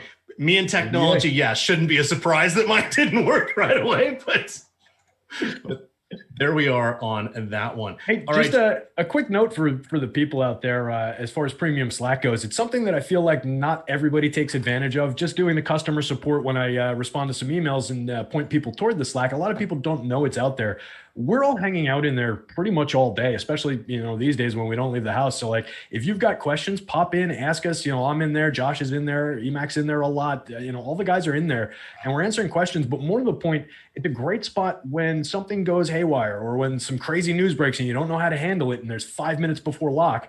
That's where you're going to get your answers quickest and most efficiently. So jump in there. The News God posts every single news piece that comes out in there. We've got a news dedicated channel in there, so it filters out all the chat and just focuses on the news. I mean, it is something that people out there have to take advantage of. And in the event that we have an issue with our internet provider at the site, Alex does a great job of posting the projections, the ownership, the boom bust as Excel files and downloadable files in our Slack so that you can still get your hands on that data, which was critical on a day like the other day. So just to throw that note out there, everybody should be in Slack. Yeah, absolutely. You'll want to check that out. Looking at the old run sheet here. Reminder, if you guys get us up to 650 likes, I don't have money time to give to you, but get us up to 650 likes and I'll drop in 10 $1 head-to-heads over there on DK. I'm live on there. There's not a $sign on any of them? Come on. No, sad. I don't even have anything close. There's nothing. I used to have one that had a marijuana leaf on it, but that was like 30 years ago. So you're on point with the soundboard. Love it. Yes, that was a long time. We got to do that's the sound. Speaking of things we're waiting to be legal in our states, or that are now legal and waiting to be set up on the infrastructure side. Yeah, definitely should be. But we've got SuperDraft. They are sponsoring the show. So I want to call out a couple of the SuperDraft plays tonight. Terry, get your feedback on this. We have Jeremy Grant going for Detroit against Philly. He's got a 1.65 multiplier. We've got Delon Wright, who's going to be starting, and then we'll go into Sadiq Bey, and this will transition us into Detroit for your thoughts there. But you've got Delon Wright at a 1.85 multiplier. Wow, that's really good. And then you got Zion Williamson, who is either every day 1.4 or 1.45 on the SuperDraft multiplier. So you want to check that out. If you guys haven't been over there before, it's all multipliers. So what this means is you can play any player you want, but each player is assigned a multiplier between 1 and 20, or pardon me, 1 and 2, and then that is their score modifier. So it's kind of like a salary. The more expensive guys are closer to 1. The guys that get 4.2, which is starts or different situations, they're edging up to 1.5, 1.7, 1.22. The other thing you want to remember about that is people haven't quite figured that out yet. So sometimes people are making mistakes on some of these things. So don't lose sight of that. But it's definitely lineup freedom over there at superdraft.io. Talk to us about all of the Detroit thoughts that you have here, leading off with Jeremy Grant and Delon Wright, please. Yeah, so that's interesting that Zion was in the mix as the third player on that list. I was, kind of leaning toward, maybe I'll say Delon right here. Maybe this is the time where, those minutes kick in for us, and the usage as the starter and everything is going to finally, really deliver on what we know he's, mostly capable of doing and performing for us overall. But I think if I'm making a pick for your super draft list there, I got to go with Zion if he's getting that kind of a multiplier in this matchup against Minnesota. So just to throw that out there for the super draft folks, that's where I would lean there. But I do think Delon Wright is in a great spot here. He looks, tremendous on our board. Anytime he gets minutes, he pops for me.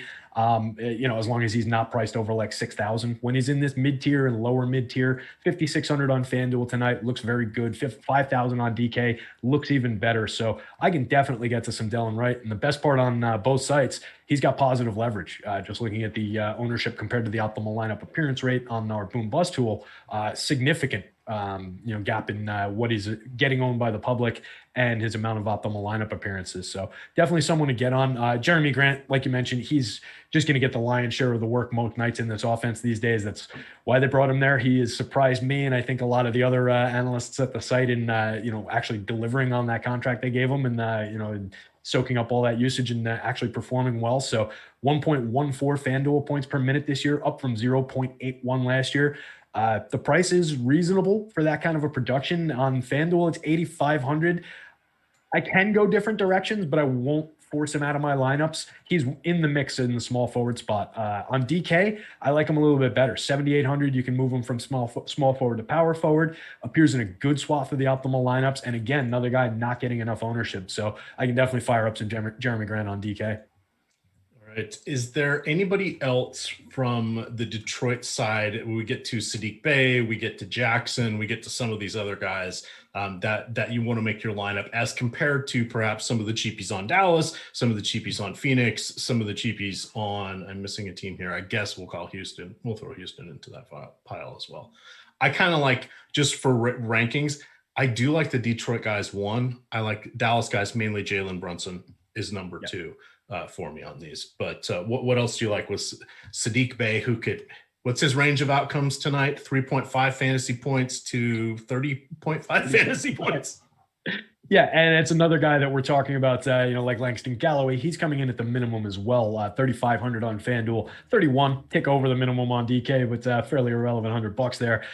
So he looks very strong from that perspective. He doesn't need to do much to deliver on those prices. And we've got him in for 29 minutes. So just considering the run, even as a 0.71 fantasy point per minute kind of a player, with that in mind, I think in that much run, he's going to deliver for what we need him to do, with upside toward a 30-point score, like you said, which is a ceiling score at the minimum price. So we've got him as a 26.8% chance of a boom score, which would be right around that range. On FanDuel, 35.9% chance of a boom score on DK, where you don't even need him to hit 30. So I really like that call. He is getting ownership, though, as a min-price play. So that's the one thing. When it comes down to a super value at that level, it's not really a big concern. Like if you're with the field on him, if you're over the field on him, he's a building block. He's something that's going to let you access other things. We're not really worried about doubling up ownership on him. Not really worried about the leverage there. So I think as a value play, he slots in well, much better on DK than on FanDuel, just judging by the options available and the ability to move them around different spots as you need small forward and power forward eligible on DK. All right, we'll come back to the Philly side of things because it's pointless to analyze until we have more. Before we move on, Josh Jackson also not totally uninteresting, only 3,700. Very similar type of analysis as far as the minutes, the opportunity, the usage go. So I figured we should mention that at least. No, absolutely. And I will say, you guys get to 650 likes and I'll drop those DK head-to-heads in there. I am playing in my cash lineup Josh Jackson and Sadiq Bey.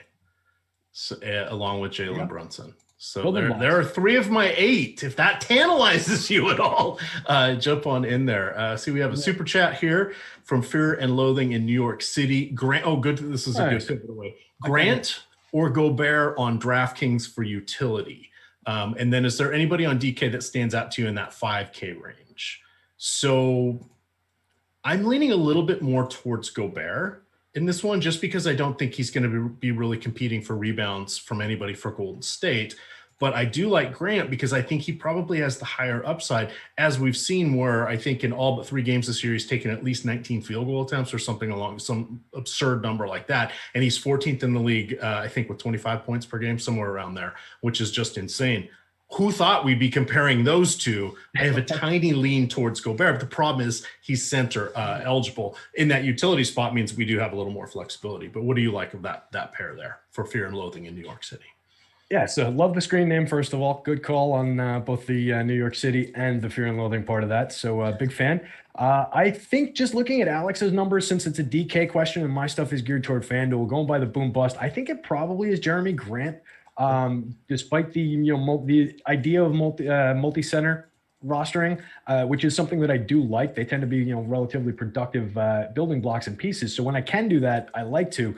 But just going by the probability of a boom score, you're pushing close to 30% probability of a boom score with Grant. You're coming up in 22% of the optimal lineups, and you're getting him at lower ownership than he quote unquote should have for those numbers. So you're gaining a little bit of leverage where you're losing ground with Rudy Gobert at least as of the last update. He was only around 10% of the optimal lineups and getting on nearly double that by ratio. So there are just other center plays as well. We mentioned Boogie Cousins is going to be a monster again on this site. So I think you can build Boogie into the center spot, not worry about rostering 2 centers, and probably gain a little bit of ground on the field with the Grant play. It's not a gigantic difference where I think you're making a tragic mistake by going to Gobert there, but I think I prefer the Grant side. All right. And then answering the question on some of the 5K and below cheapies, I like Delon Wright in that. I like Jalen Brunson in that. I'm tepid tonight on Cam Johnson. I just think there are better plays, and I don't know that he has a 35-plus fantasy point outcome in him. I don't know what to do with Willie Cauley-Stein, who does have that outcome in him. We have not seen it in about a month, which, hey, essentially this season. So let's call it 3 weeks, because he did have a few good games there earlier, but he hasn't done a whole lot of late. So I'm not as excited about him. And one guy, is he back under Jashawn Tate? 5,000 even on DK. I don't know. He's an interesting story. So he was a 4-year college guy, didn't get drafted, then spent 2 years abroad. I believe he played in Antwerp and Australia in the Australian Basketball League. And then he made it out of summer league with, I think, the Timberwolves, and then they got cut. But in any event, so he's a meandering path is the whole point here. Yeah. But he's an interesting guy because when he first came up, he was point guard on one side, power forward on one side, and small forward on one side. He's an adequate ball handler. He's definitely a tweener. I want to say he's 6'4", 6'5", but he is someone that can kind of contribute in all facets of the game. I actually like him. Do you have any thoughts on Jashawn Tate for Houston, who most likely will be starting again? Yeah, so when he popped into the starting lineup last night, I kind of broke him down as, maybe a good pivot away from an Eric Gordon, who is a similar looking play. Tate was at a little bit lower of a price, getting similar kind of run in our projections. Today, just pulling it up, I think that doesn't necessarily apply quite as much, just because of how Gordon looks and because the public doesn't seem to be getting to him quite as much as they were yesterday. I think he was a little bit more popular yesterday. I still like Tate. I mean, getting 32 minutes at $4,000 on FanDuel in particular is definitely appealing. Anytime you can get somebody like that, who's going to be somebody with the ball in his hands, going to get good run, and can decide to produce. And when I say decide to produce, that means if you're standing in the corner waiting for somebody to pass you the 3, you can't decide that you're going to be productive with the ball. Somebody else has to help you with that. If you're a ball handler, somebody who's setting the offense, you can kind of make those decisions and drive the offense for yourself if you want to. I don't know that he's going to be that kind of a guy. I don't know this necessarily. He's got monster upside, We've got him with a 7.5 boom score probability on DK, which is where I think the question came from at exactly 5K. Yeah. So again, I think he's more appealing on FanDuel, where you're getting him with a 31% probability of a boom score for only 4K. But he is over-owned over there, where he's essentially double up his probability of being in the optimal. So he's not my favorite on the board. There are other small forwards. That's a position I think it makes some sense to go up to just some of the top options on FanDuel tonight. But I think he is in play. I don't disagree with all your thoughts about the actual play itself. So let's talk. Let's go a little bit of value over there on FanDuel. I like Jalen Brunson at 4,300. However, we are giving up the point guard spot. Makes it a little harder there to do that. I think Tim Hardaway Jr. is more intriguing on FanDuel than he is on DK. He is 5,400 there. I don't like Eric Gordon on either site for that one, even though he is small forward. So Eric Gordon, it was year 13 for him. I think he's 31 years old or something. He's a 42.5% career shooter from the field. It has been 9 seasons since he has averaged more than 26 fantasy points per game. Yes, he will have the opportunity, but he's incredibly scoring dependent. Last night, he had what I would term to be about as good of an opportunity-based game as we could get. And what did he have, 24 FanDuel points and 26 DK points or something? It was break me.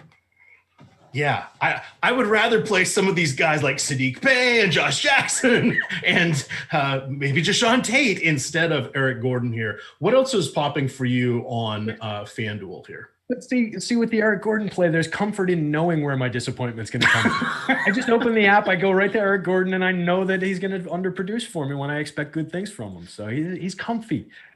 But yeah, that's actually pretty sharp. He is a scoring dependent kind of a guy, and we've seen him disappoint over and over and over again. Some of those other options like Bay, significantly less expensive, even at the value range. So I definitely think getting away from him, not going to hurt you.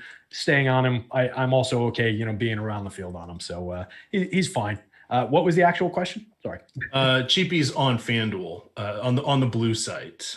Cheapies on the blue site. Let me pop that up, sort by price here. Take a look. Jared Vanderbilt pops a little bit in terms of optimal lineup appearance rate, in terms of his opportunity that he should see on the floor. We've got him projected for around 28 minutes. They're going to need some size in that backcourt to handle Zion. I think that front court rather. And I think he's a good play. He's drawing a 40.8% boom probability at 4,600 on FanDuel, 27% of the optimal lineups, and not getting owned enough.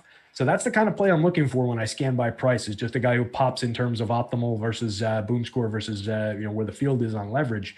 And that's why I love the boom bust tool. It's really a great snapshot of the entire slate. Looking over to DK, he's also in play over there, 4,700 power forward and center eligible. So there's one of those cheapy centers that we talked about that you can look to as an alternative from Gobert, play with alongside Cousins, and then go to a Jeremy Grant at your small forward spot. So I think he's very much in play. Looking around, Boogie, obviously, I think we'll get to him in a bigger sense, but he only costs 4,900, so he is a part of that sub 5K conversation on FanDuel. 51 over on DK. I think we can slide him into that conversation there as well. He's a dominant play on both sites again tonight. I will have tons and tons of him. Does Jeremy Grant get revenge points tonight? I mean, the point that Greg was making earlier about I think it was Donovan Mitchell. He's played for 5 other teams since he was drafted by Philly. Come on. That's a fair point. But I just don't believe in those things. I mean, for a guy specifically where he's a ball handler, like I was talking about, if he really wanted to and, take over a game, he could, but it's just not something we can really project. I like to put my faith in things we can project, things we can predict, and things that are actually quantifiable. So deciding that a guy's randomly going to play better because he was drafted by a team years ago, or because, Shaquille O'Neal said something mean about him, it's just nonsense. These guys have played millions of dollars and play hard pretty much every night. So there's no way we can worry about that. If we had revenge for Jarian and Jeremy Grant for every team they've played for and every team that their dad and their uncle, Horace and Harvey Grant, played for, we're talking the entire league at this point. It just balances out to even again.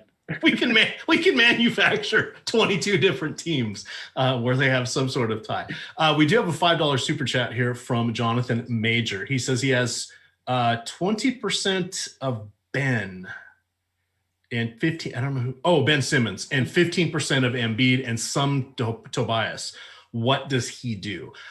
because I'm on air, I have taken Embiid out of my player pool.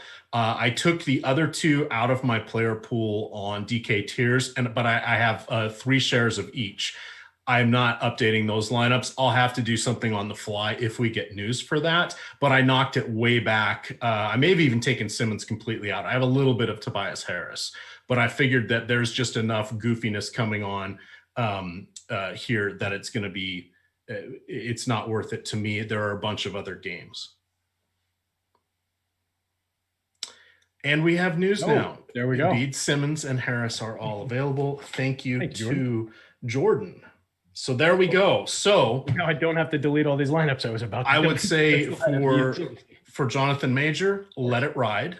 For me, I am not going to go back and adjust anything. I'm still not playing. Embiid's not in my player pool at the moment. I'll have to think really, really long and hard about that if I want to, because there are other options such as Jokic, who I would prefer to get to, or I think is a reasonable alternative that, what if Detroit just gets absolutely hammered in this one and Embiid plays 24 minutes?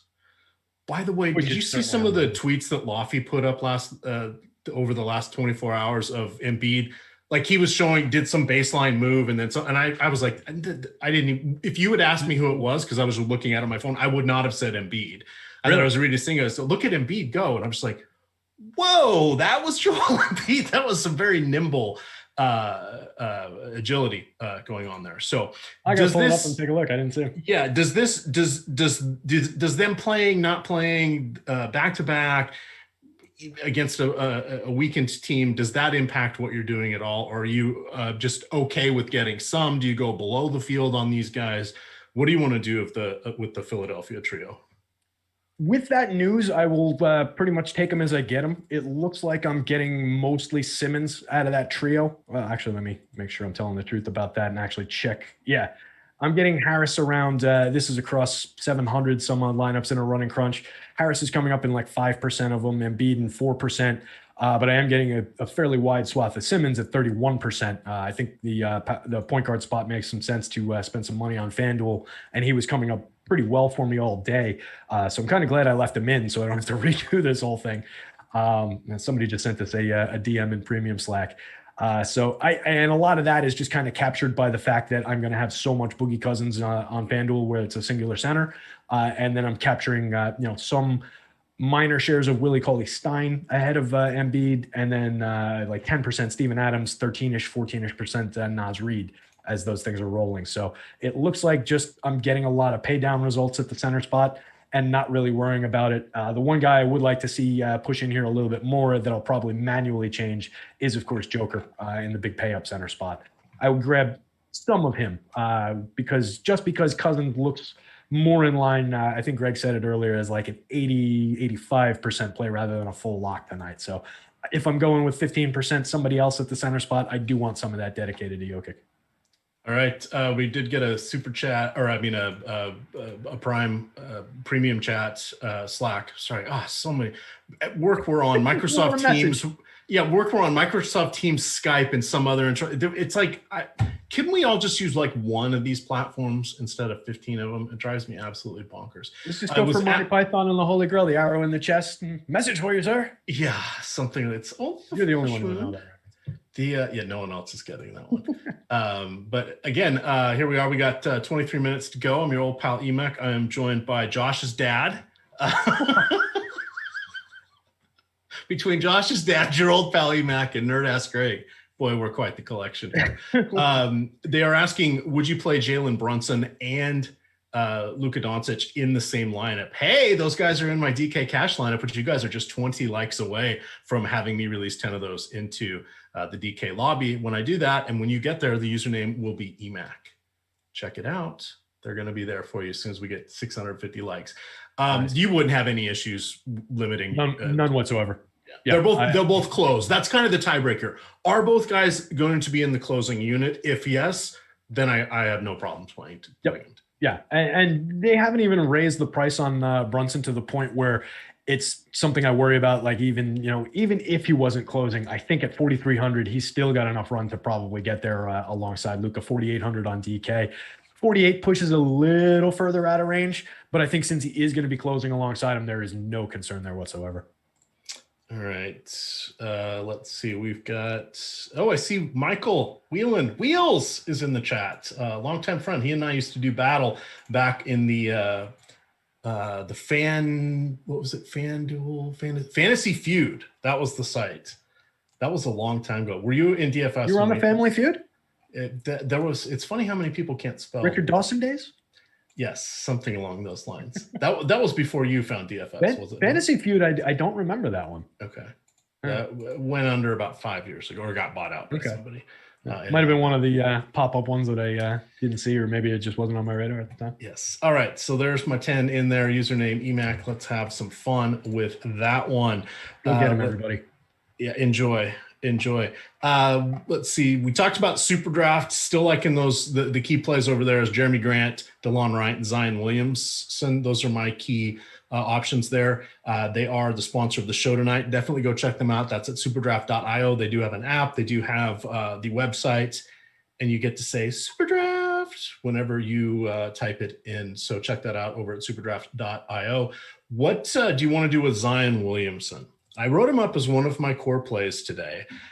I think he's almost a lock for 40 fantasy points. We have not yet seen him get 250. In fact, only twice have we seen him go over 45. I like this matchup tonight. The key thing that changed for him between this year and last year, Steven Adams coming in, stealing a lot of those rebounds. But Zion's getting a lot of shots up. It all comes to how many times is he going to go to the line? And is he going to get that double point? But I really like him a lot on DraftKings. How do you feel about Zion in this matchup? We haven't had I just feel like a 50, 55 fantasy point game is going to be there. And the price is right on both sides. Yeah, I mean, that's the most appealing thing. And the thing that leapt out at me first was you're getting Zion for under 8K, significantly under 8K on DraftKings, 7,600 over there. So really like to play power forward and center eligible. You can move them around different spots, and you can play them alongside of a lot of the other expensive pieces that we talked about, particularly with the value that's in there. So clicking, a Zion Boogie Cousins is my first two into that lineup gives me a pretty nice foundation in the front court and the guys that are, relatively reliable scorers. And to your point, we haven't seen that ceiling game from Zion yet, but this is a really good looking matchup to get it. They're going to have a lot of trouble with him on the inside. So I definitely think we can get to a fair amount of Zion, particularly on DK, where he's a little bit cheaper. Coming up in 14.6% of the optimal lineups, getting a little bit more ownership than that. But I think it's the type of play that with the savings we're going to have available, we can definitely muscle up and get above the 20% that the field is going to own him. If you have them, 35%, you're probably looking pretty good. If you want to go a little bit even further than that, I think you're probably going to be okay. All right. Is there anybody from the Brooklyn-Miami game that interests you? Some people are I see if Harkless starts, is he viable? No, he's not. I don't really like if the big three for Brooklyn is going to go. I really don't like any of them. I thought one of them would sit tonight, meaning I thought Kyrie would sit tonight, but it doesn't look like that's the case. I really don't have a lot of love for these guys just because it's all condensed usage among three guys. I played a little Jeff Green yesterday and I was disappointed. Not really getting to anybody on Miami outside of Goran Dragic and Nunn. What do you like from this game? I feel like we haven't left we've left stones unturned. Let's kick some of these over. I think one of those stones says the word BAM on it in big letters. Okay. He's definitely in play for me on FanDuel. 41.2% of optimal lineups at the power forward spot on FanDuel, and getting a little bit of positive leverage, 1.7 leverage score. 8,700 is reasonable price to pay. I think there's upside for him in that price, and the numbers agree with me. 43.3% boom score probability. So he looks great on FanDuel. More level ownership with his probability of being in your optimal. He's actually exactly a 0 on the leverage. So that means he's exactly even with what we think he's going to be in the optimal. But again, really good chance toward a boom score, 34.3%. And that's working off of, at 8,500, a 48.4 median projection. So, I mean, he's right there. I definitely think he's in play. Totally agree with you on the Brooklyn side of things. Until we have more information just on how that trio is going to work together, how they're going to share the ball and where it's going, where the usage and the production is going to come from and who's going to defer to who, I'm a little bit nervous about playing any of them. I think one of them's going to get there. I think one of them's going to put up a big score, hopefully not be mandatory. And I think the prices are such that it's going to probably prevent them from being mandatory. Maybe if one of them was to do it and kind of break the slate, it would probably be Kyrie at 9,400 on FanDuel, 8,900 on DK. But we just don't know. It's too tenuous, too unpredictable. So I'm not really liking getting to any of them. If I get a little bit of them in the mix, I'll be happy about it. But hopefully it's one of them in each lineup. Not too much concentration, not too much exposure to them across all my lineups. All right, here's a good question. So someone is asking, can we explain leverage? So Terry writes a great article in front of the paywall every day. It's based off of our boom bust tool, which really just goes down into leverage. I write the core plays, which I try to give you a teachable moment or something to take away. Writing content early in the morning and having it have a shelf life throughout the day can be a little tricky, but I found a nice little balance here where I'm giving you core plays. Their value is not going to change. Better value may appear, but these are the guys we're not going to want to lose sight of. So we break down different things. Big thing both you and I have written up on has been Boogie Cousins. So yesterday he was off the charts owned. And so if we're looking for leverage, the question is, if everybody's here, at what point does it become better to do the opposite of what everybody's doing? Similarly to if hardly anybody is here, which we rarely see this in the NBA, when is it better to just go extreme the other direction? Talk about Boogie Cousins. So last night I tried to match the field. Tonight I'm coming in about 40-50% of what we have him projected for the field. It's a back-to-back. I'm just not entirely sure. I feel like I can get away with it with all this other value that's opened up. I don't have any issues.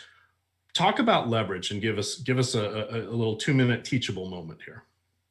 Yeah, so Boogie's a great example to look at, and I talked about it a little bit coming into the show earlier. Just let me get back to the numbers here as I'm talking. So, when we were looking at him last night, we know just because from math, to put it bluntly, we can determine where he needs to be, what target score he needs to hit, and what kind of production we need out of him based on price, based on projected ownership, and a few other factors. So with all that baked in, we're working off of the optimal lineup appearance rate, which kind of accounts for the same thing via simulations. We can determine how frequently he's going to be a mandatory piece and how much you're going to need him. And then the leverage is simply a comparison of that to the ownership projection for what we produce in the boom bust tool. So like EMac said, you're looking for those spots where not enough of the people are on him for the expected production for the price. And it's about what that opens up and the advantages that it creates for you over the field. So even if a guy comes up with a negative leverage score, sometimes the math and the price still dictate that we want to be way over the field on him. So Boogie was coming up somewhere in like the 70s, the 80s, but he was still looking like a lock play yesterday. And he delivered on those numbers. Again, to come through, he had a terrible game and still hit the score that we needed from him. So if you had just a little bit better shooting performance from Boogie, a couple more field goals, he's putting up a monster ceiling score that would have been absolutely mandatory. So results-based thinking, it didn't quite get there. And again, more to the point, it was about the other higher price plays that he accessed for you, not getting there and not fully delivering, more than it was about him not delivering. On tonight's slate, he is coming down a little bit. The price went up. The minutes are a little bit more in question. So like you, I'm getting to him a little bit less. I'm actually surprised when I did my filtering, I got to him under 50%, which I thought I was going to be more in the 75% range. So I'm going to take a look, see what might be happening in my projections here. But it's the Detroit guys. I'll answer it for you. It's 3 Detroit guys that are coming in at 40%, probably, if you go look at what you're doing. I would imagine that's the case. And I'm also getting a little bit of Jared Vanderbilt is soaking up some of the because he's center only, right? No, he's power forward, but I get him so he soaks up some of the value and creates avenues to get to probably Jokic in here, or it might be building with a couple Steven Adams lines in here. And I was getting to some Naz Reid too, so that's a factor here. I might need to bump Naz's projection down a little bit. Looks like I'm getting a little too much of him, but he, like we said earlier, he crushed value last night too, and should be in a similar kind of opportunity tonight.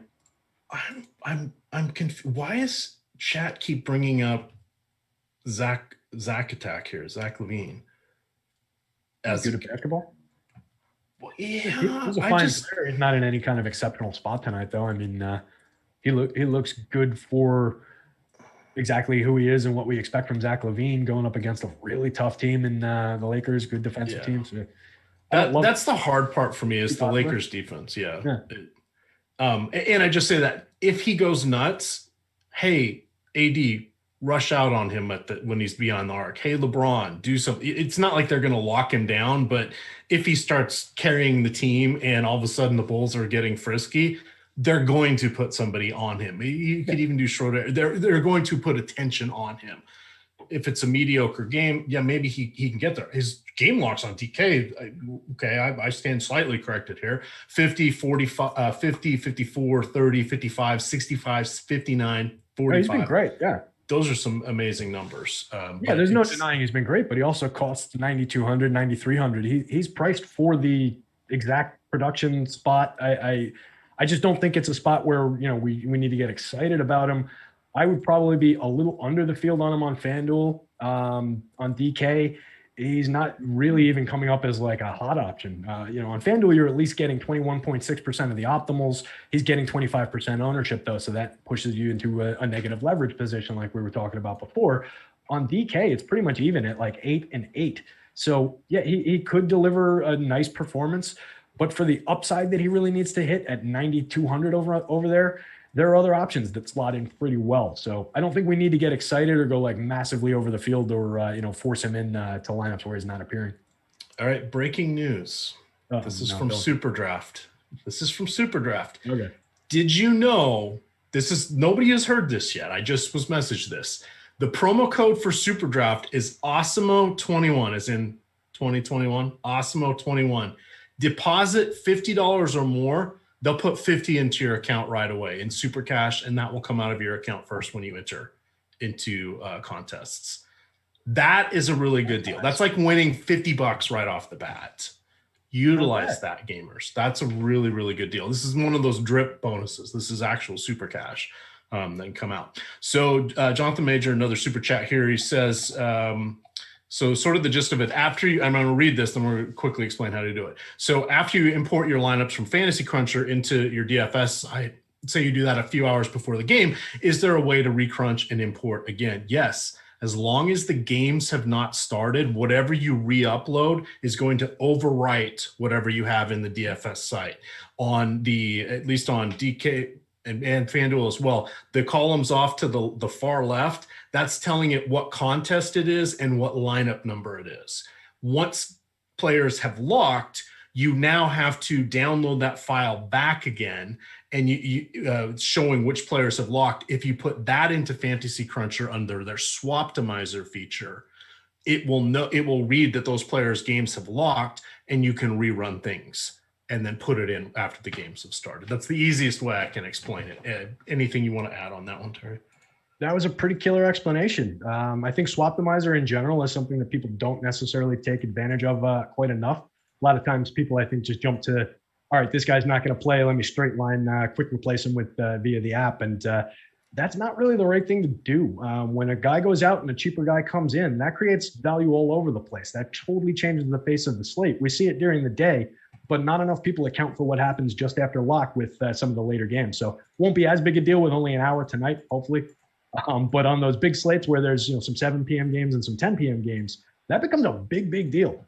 So definitely get in and play with Swaptimizer a little bit. I think it'll help your results. Yeah, and that we call what you first described, that's the EMac method. What you want to strive for is what Adam, and in particular what Eric Lindquist and what Nerd-Ass Greg, who, by the way, makes a living doing this, does. They're swaptimizing and recrunching lineups throughout the entire night with additional bits of news. That's really a factor in the NBA, not so much in the other sports, but for NFL, it can be for tomorrow's 2-game slate. If things are going poorly for you in the first part and you're just trying to salvage a min cash, you may want to get a little off the board with some of your picks on the other one. Not making bad plays, but just going. If everybody's on Mahomes, then you need to go on Allen, or vice versa, if that's who you have left. Or if everybody's on, Kelsey, you go to another tight end, Dawson Knox, and then you upgrade whatever other position you have left available. That's the kind of things that you would want to do. And that's something to that point on like a 2-game slate like that. The first game finishes, you've got X, players remaining, player minutes remaining. And say you're, top 100 or whatever in your GPP, and you're looking at some of those competing scores. Hey, this guy looks like he's got a very similar lineup. Start thinking through some of those things. What's the most likely piece that guy's got in the tight end spot? Probably going to be Kelsey. So do you have Kelsey in there too? Maybe we start thinking about swap-domizing, get Kelsey out of there, go to a lower-owned tight end, and just change the way you're attacking that last bit of the slate. It could make a gigantic difference and put you up over the field, put you up over, some of those guys who have the same lineup as you do, particularly on a 2-game slate. It's a good way to help you get different. All right. Michael says 7 minutes before lock, and we're talking NFL. No, we're talking concepts here. That's the easiest way to describe it, is to use something as binary as NFL. But yeah, this is the kind of stuff that will help you guys out. And if you think they're talking about NFL, you need to watch our strategy shows. You probably should utilize some of these advantages to become an Awesemo premium member. People can teach you all this stuff in Slack. We're trying to do it quickly here, but these are the differences that you're going to need to make to survive in this game, unless you just really enjoy hitting the redeposit button. Speaking of hitting those buttons, that little thumb-like thing, pretend that's a piñata and hit that. Hit it once, hit it twice, hit it a third time. Smash that like button. All right. That is every birthday party when I was a kid. Value shooting guard on FanDuel, and they're also, somebody was asking about, who is it, Sterling Brown or Wayne Ellington? As in which one is going to on FanDuel which later, because we're not playing either of them? Yeah, yikes. Yeah, those are names that were not really popping. I think Ellington was projecting a little bit better out of those two, just based on some additional minutes. I can pull it up if we really want to take a look. The actual question was value plays on FanDuel at shooting guard? Yes. I can get to that real quick for this person, and then I'll jump back to putting my lineups in. Iggy, 3,700. These are guys who are not explosive optimal lineup appearance rates. We're talking about, between 5 and 10. Okay. So Iggy at 3,700, Macklemore, Ellington is right there. Sterling Brown is right there. Both sub 7% optimal lineup appearance rates. Not a lot of people going to them, so you'll be fine, but not, also sub 10 boom score probability. So you're basically just booking like a 20 to 22 point performance. There are better upside spots than those probably available. Anthony Edwards pops a little bit at 4,400. If you can pay the difference, it's like 300 difference.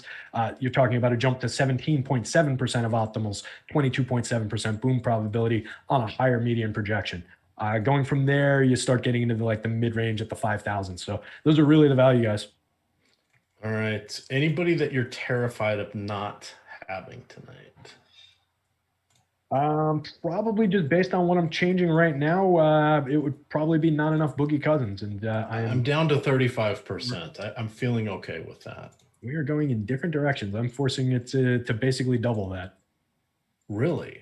Yes, I am. That's I just think there's enough upside, and I'm not going to start to worry about trying to speculate on things that I can't really predict, like the potential of not getting enough run because of the back-to-back, things like that. So I'm just kind of rolling with it. All right. I am going to play, it looks like 72 lineups tonight. I'm going to download my file. This is the part that everybody likes to laugh at. I'm trying to do it with plenty of time. Yeah, 2 minutes is like an eternity, or 2.5 minutes. It's like, come on. I've sip of coffee first.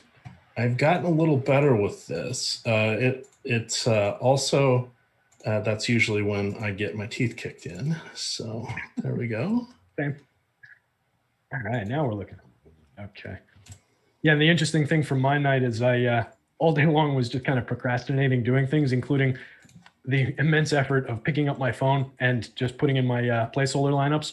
So I actually mostly got frozen out of the big FanDuel tournament. So I'm playing in that secondary, higher priced 15K to first one. And then I Skinner boxed my way into like 70 entries in the main tournament by just sitting there clicking when people canceled. How do you feel about Schroeder and Harold Montrezl Harrell? His name is. How do you feel about those guys getting some blowout run tonight or mop-up duty? It's probably in play. It's just, again, it's not something I really like to focus on when I'm trying to make my selections. They're just sorting here. We've got Trez booked for 25 minutes.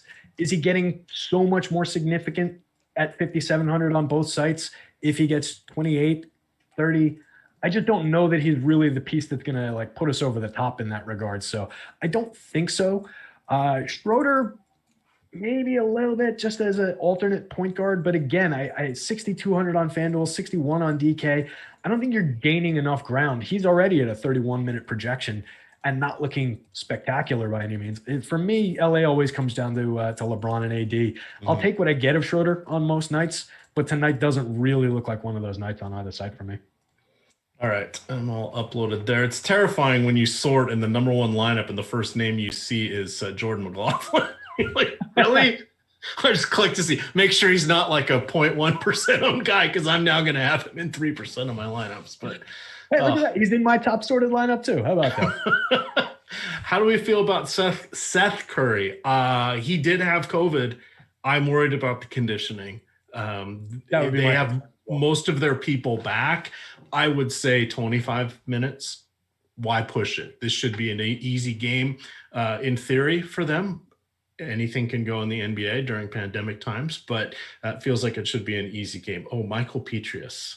Yeah, Alex has him, Seth Curry at 20. For 3, Petrius. That's a long time ago. There we go. Alex has Seth at 28 minutes, and it doesn't look like he's going to be overly relevant, so I'm with you there. All right. If Brunson starts, doesn't that hurt him and help Burke off the bench? No, Brunson is that's a good theory, and you definitely want to think about it. I don't think it really impacts either one of them. They're kind of down some ball handlers there. Burke, I doubt would close unless something happens to Tim Hardaway or it's a blowout, which it could be. Or a lot. Let's change that from blowout. If it's a lopsided game, if the game is in hand, etc. All right. Yes. We're locked. Matt Barnes. There's a quality name. Boom. There we go. This is Penny Hardaway. We're pulling out all the old school stuff here. Dominique Wilkins. Who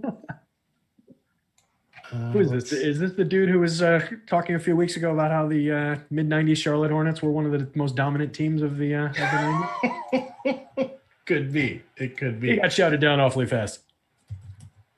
Oh, all right. So we're doing this all over again tomorrow. So for Sunday, we have NFL, our final 2-game NFL slate. We have a variety of shows starting at 1 o'clock. We have the Deeper Dive with Lofty Ben and Awesemo himself, Alex Baker. At 2 o'clock, we have Live Before Lock with Money Time, cha-ching, Chris Spags and Nerd Ass Greg. And then we will have NBA Live Before Lock with Josh and Eric Lindquist. And then Kyle and I will be reprising NFL Live Before Lock. Those start times TBD. We're waiting to see when the main slate is for NBA, but do know that we will have shows for those. Any final thoughts before we get on out of here, Terry? I'm looking forward to enjoying this slate, watching some of the games, taking it easy, writing my football optimizer column tonight. So if anybody out there is looking for that, it'll be up by morning with all the fresh news. We're just going to do it once this week instead of doing a version and then an update for only 2 games when nothing's going to change in between. So yeah, that's it. Check out all the shows and all the content tomorrow. All right. With that, gamers, you can follow Terry on Twitter at DigitalBE21. I am at EMac DFS. And of course, it is Awesemo_COM. And for those of you in Michigan, go check out the Awesemo odds on Twitter and see how you can get a $500 deposit bonus on BetMGM. And for those of you that are still wondering what you're going to do tonight, jump on over there to to SuperDraft. Use the promo code Awesemo21, and they will give you $50 when you put in $50 using that promo code. Boom. That's a nice little score. With that, gamers, pizza.